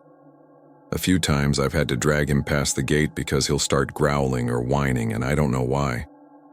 There's nothing there, right? It's just the wind, the trees. Just normal things, that's all. But then there was that night. I'd been working late at the bookstore, and when I got home, it was just about dark. I walked up the porch steps, Rusty trailing behind me. and noticed the porch light flickering. It happened sometimes, so I didn't think much of it. But when I got inside, Rusty started barking like crazy, pacing back and forth at the window like he saw something out there. I checked. Nothing. Just the trees, the cemetery across the street, and the usual shadows. But Rusty wouldn't stop. I couldn't shake the feeling that something was off that night. It wasn't anything big, just a nagging sense, like I'd missed something. The next day I was standing by the window again, looking out at the cemetery. The flowers were there again. Fresh ones. This time I decided to walk over and take a closer look, see if I could read the name on the gravestone. But when I got there, the flowers were gone. Just like that. I wasn't even gone for more than 5 minutes. And yet, nothing. The grave was just as weathered as before, no sign of any flowers. I told myself I was probably imagining things, or maybe someone else had already taken them away. But deep down, it felt wrong. I couldn't shake it. A few weeks went by and things went back to normal. Or so I thought. But the little things kept piling up. I'd wake up in the middle of the night thinking I heard someone walking outside. You know that sound? Gravel crunching underfoot, soft but steady? It had come from the cemetery, just enough for me to sit up and listen. I'd look out the window, but nothing. Just the moonlight on the gravestones and the trees moving in the wind. I'd lie back down, try to ignore it, but it wasn't easy. Then one evening, I went to the cemetery chapel. It's an old stone building, tucked away at the back of the cemetery. I hadn't been in there in years, but I thought I'd check it out, see if it was still in decent shape. It's not locked, so I let myself in, the air cool and musty, the faint smell of old wood. It felt peaceful, like a place where time didn't matter. I walked in a little further just to take it all in, and that's when I heard it. Soft footsteps. Light, almost like someone was walking behind me. But when I turned around, no one was there. I stood still for a moment, listening, waiting for something, anything, that would explain the sound. But then it came again.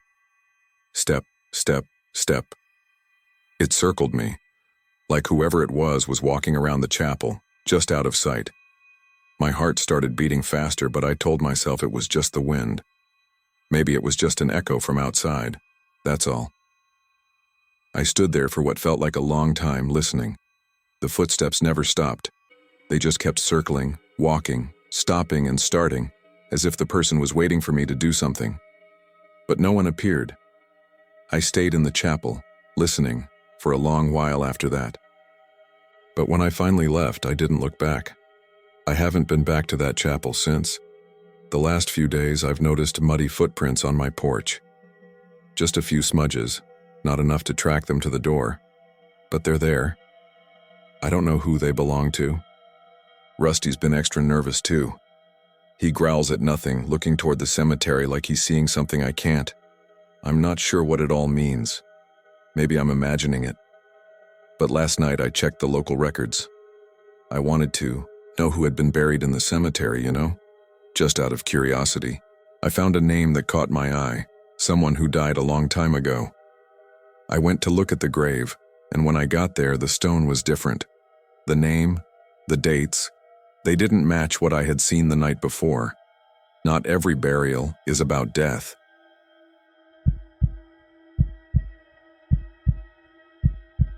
My name is Leah, and I'm from Westfield, Ohio. I've lived here my whole life in a small, quiet house just across from the cemetery. It's a little older, a little worn, but it's home. I live with my partner, Chris. We've been together for 3 years, and things are comfortable. Not a lot happens in Westfield, not much ever does. We both work from home. Chris does graphic design, and I'm a freelance writer. So our days tend to blend together in a nice, predictable way. Most mornings we sit at the kitchen table, sipping coffee while we work. The cemetery is always in view from the window, just beyond the road, right there at the edge of town. It's old, of course. It's full of cracked gravestones and wild ivy. The trees that border it are tall, their branches creaking softly in the wind. And there's always a quiet rustling of leaves, even when there's no wind. It's peaceful, really. Sometimes I even forget it's there, At least until I hear the sound of a dog barking in the distance or the occasional car rolling down the gravel road. The cemetery hasn't always been there, I suppose. The town's been here for over 100 years, and that cemetery's been part of it almost as long. I've never thought too much about it, though. People die, they're buried, and life goes on. Sometimes a new grave appears or someone will stop by to leave flowers, but most days it's just quiet. You hear the wind or the hum of insects. It's nothing more than a backdrop. Chris makes jokes about it sometimes. He'll say things like, "It's a nice view, but I'm glad we don't live in a house right in the middle of it." He's not wrong. There are a couple houses right next to the cemetery, and sometimes when I look out the window, I wonder how strange it must feel to have graves right outside your door. But the people who live there don't seem to mind. At least they never talk about it. I don't think I'd mind either. It's just a cemetery. People are buried there, and that's all there is to it. It wasn't until about a month ago that I started noticing something odd. At first, it was small things. Like one day I was sitting on the porch just enjoying the warmth of the sun when I noticed the cemetery gate was open. It's usually locked, or at least it's always been shut. I didn't think much of it at the time. Maybe it was the wind, or maybe someone had been in there for a funeral or to visit a loved one. I didn't mention it to Chris because honestly, it didn't seem worth mentioning. But a few days later, the gate was open again. And then it happened again the next week. I thought about it for a second and I figured maybe the cemetery groundskeeper had left it open by accident. He's an older guy who tends to the place, keeps the grass mowed, fixes the old fences. But still, there was something about it that didn't sit right with me. I didn't say anything, though. There wasn't any real reason to be concerned. Then there was the smell. I didn't notice it at first, but one afternoon I stepped outside to grab the mail, and there was this strange, sweet scent in the air. It wasn't like flowers or anything you'd expect from a cemetery. It was almost cloying, thick. And it didn't come from the flowers on the graves. It wasn't that fresh, earthy smell. No, this was something else. It lingered in the air even as I walked down the driveway to the mailbox. I kept expecting to see a bouquet of roses or lilies on one of the gravestones, but there was nothing. The air just smelled wrong. I didn't mention it to Chris. Maybe I was imagining it. Maybe it was just a weird day, I told myself, but I couldn't shake the feeling. Then came the flowers. I noticed them the next time I went for a walk around the cemetery. I wasn't expecting to find anything strange, but there they were. Fresh flowers. They were sitting on an old grave at the far end, one I'd never really paid much attention to before. The thing that struck me was that the grave had been unmarked for as long as I could remember. No stone, no plaque. Just dirt and a couple of worn wooden crosses that had been weathered away over the years. But the flowers were there. Bright yellow chrysanthemums perfectly arranged as if someone had just set them down. I paused for a second, wondering if maybe someone had recently decided to tend to that forgotten grave.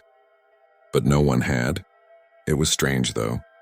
The flowers seemed almost too fresh, considering how long the grave had been unattended. I felt a chill run down my spine, and for a moment I stood there, staring at the flowers. But then I shrugged it off. The wind, the animals. Maybe someone had come by and set them down. I could find no reason not to believe that. That's when Chris started noticing things too. One evening, Chris came into the kitchen with a frown on his face. He was staring at the window, and I could tell something was on his mind. "Hey, you ever notice that tree in the cemetery?" he asked. I looked up at him. "What tree?" "The one near the back by the old stone. The big one with the twisted branches. It's kind of hard to miss." I nodded slowly. "I know which one you mean." "Well, I don't know if it's always been like that, but did you ever notice the red spots on it?" I blinked, confused. "Red spots?" "Yeah, like dark splotches, almost like stains. I've never seen it before, and I walk by it all the time. I don't know if it's new or if I just didn't notice before, but it doesn't look like any tree I've ever seen. It looks like something's leaking down the bark." That stopped me. I hadn't noticed anything like that before, but now that he mentioned it, I felt a shift in the air. Something heavy. "I'll go check it out tomorrow," I said. "Maybe it's just sap or something." Chris didn't seem convinced, but he didn't press the issue. We went on with our evening, but I kept thinking about that tree. The more I tried to put it out of my mind, the more it lingered. There was something wrong about it, something unnatural, but I still couldn't put my finger on it. The next day I walked over to the cemetery. The tree stood in the back, just like Chris had said. The bark was dark, almost black, but there were those spots, red and sticky looking, like something had been oozing down it. It was so strange I almost couldn't look at it. As I got closer, the air grew colder, and I swear I heard a faint whisper. It sounded like a voice, soft, almost like it was coming from the roots of the tree. I stopped, frozen in place. The voice was too faint to make out, but it was there. It felt like someone was calling my name. I looked around, but the cemetery was empty. The wind was still, and there was no one else in sight. My heart began to race, and I turned to leave. But then I noticed something else. The flowers were gone. The ones from that unmarked grave, just gone. I left quickly, my footsteps loud against the gravel. The strange things didn't stop after that. Every night I'd hear faint footsteps outside my window. Nothing loud, nothing that could be mistaken for anything other than the quiet shuffle of someone walking. I'd get up and check, but the cemetery would be empty, silent. Every time I felt like someone was just out of reach. I never mentioned any of this to Chris. He'd think I was losing it. But then the footprints showed up, muddy prints just inside the front door. They weren't there when I went to bed, but they were when I woke up. I checked the whole house, but no one else had come in. I kept seeing flashes of movement outside the window too. Shadows just beyond the cemetery. They weren't there 1 second, and then they were. And then the whispers. They came too, low, familiar, and always just out of reach. It wasn't until I was sorting through some old paperwork that I saw it. An old letter from the town's historical society. It mentioned a grave in the cemetery, one with no headstone. The name on it matched the name in the letter. The letter wasn't even addressed to anyone I knew. I tried to ask the neighbor about it, but she just gave me a strange look and said, "Those graves aren't what you think they are." I keep the porch light on now, facing the stones.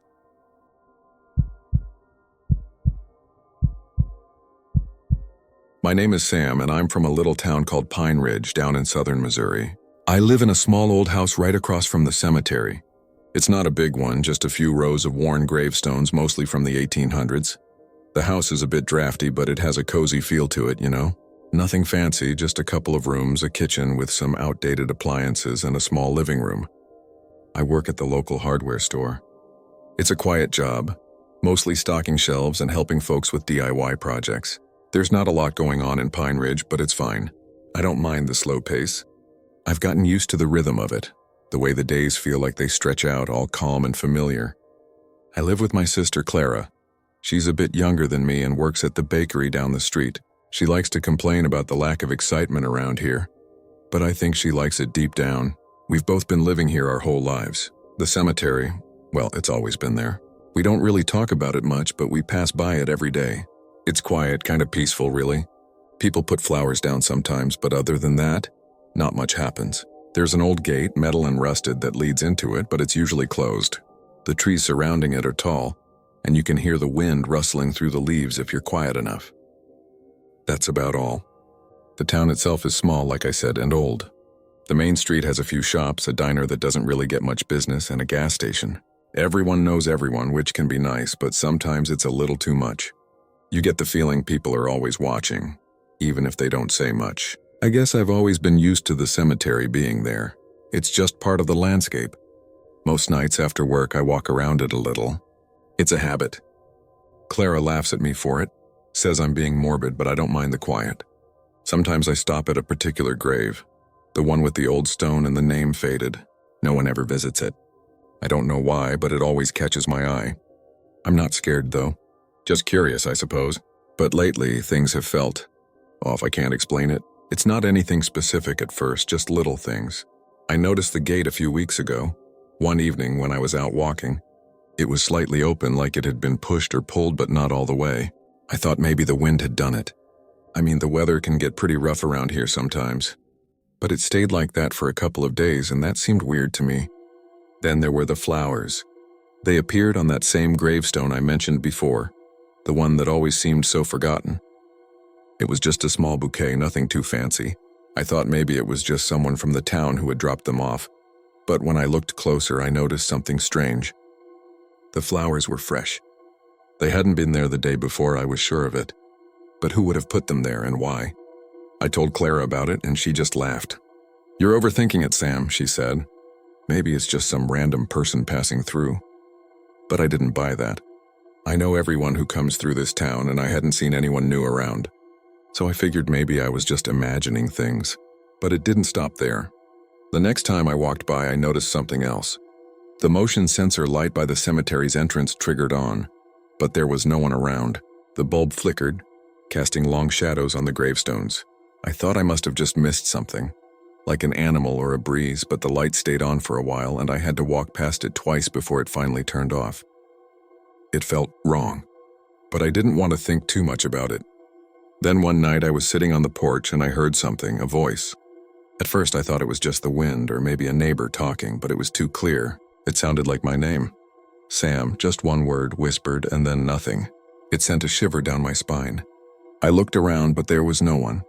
Clara was inside and the street was quiet. It felt like the wind had carried the sound, but it didn't quite sit right with me. Over the next week, I started hearing it more. Just my name. Sometimes it was in the middle of the night, other times during the day. Each time it was faint, like it was coming from far away or from the cemetery itself. At first I thought it was just me getting paranoid. But Clara noticed it too. One afternoon when she was sitting out with me, she looked over at the cemetery, then back at me, her eyes a little wide. "You hear that?" she asked, and I felt my stomach twist. I nodded, but I didn't say anything. The next few days I started to feel like the cemetery was watching me. The air around it seemed different, colder, and the sound of the wind through the trees seemed to grow louder, almost like it was hiding something. But I kept telling myself it was just my imagination. I didn't want to admit that something might be wrong.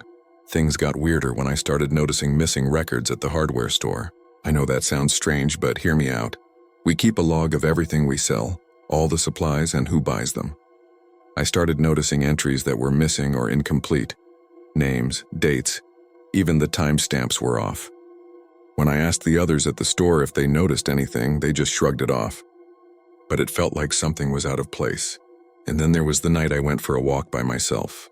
It was late, too late for anyone else to be around, and I didn't expect to see anyone at the cemetery.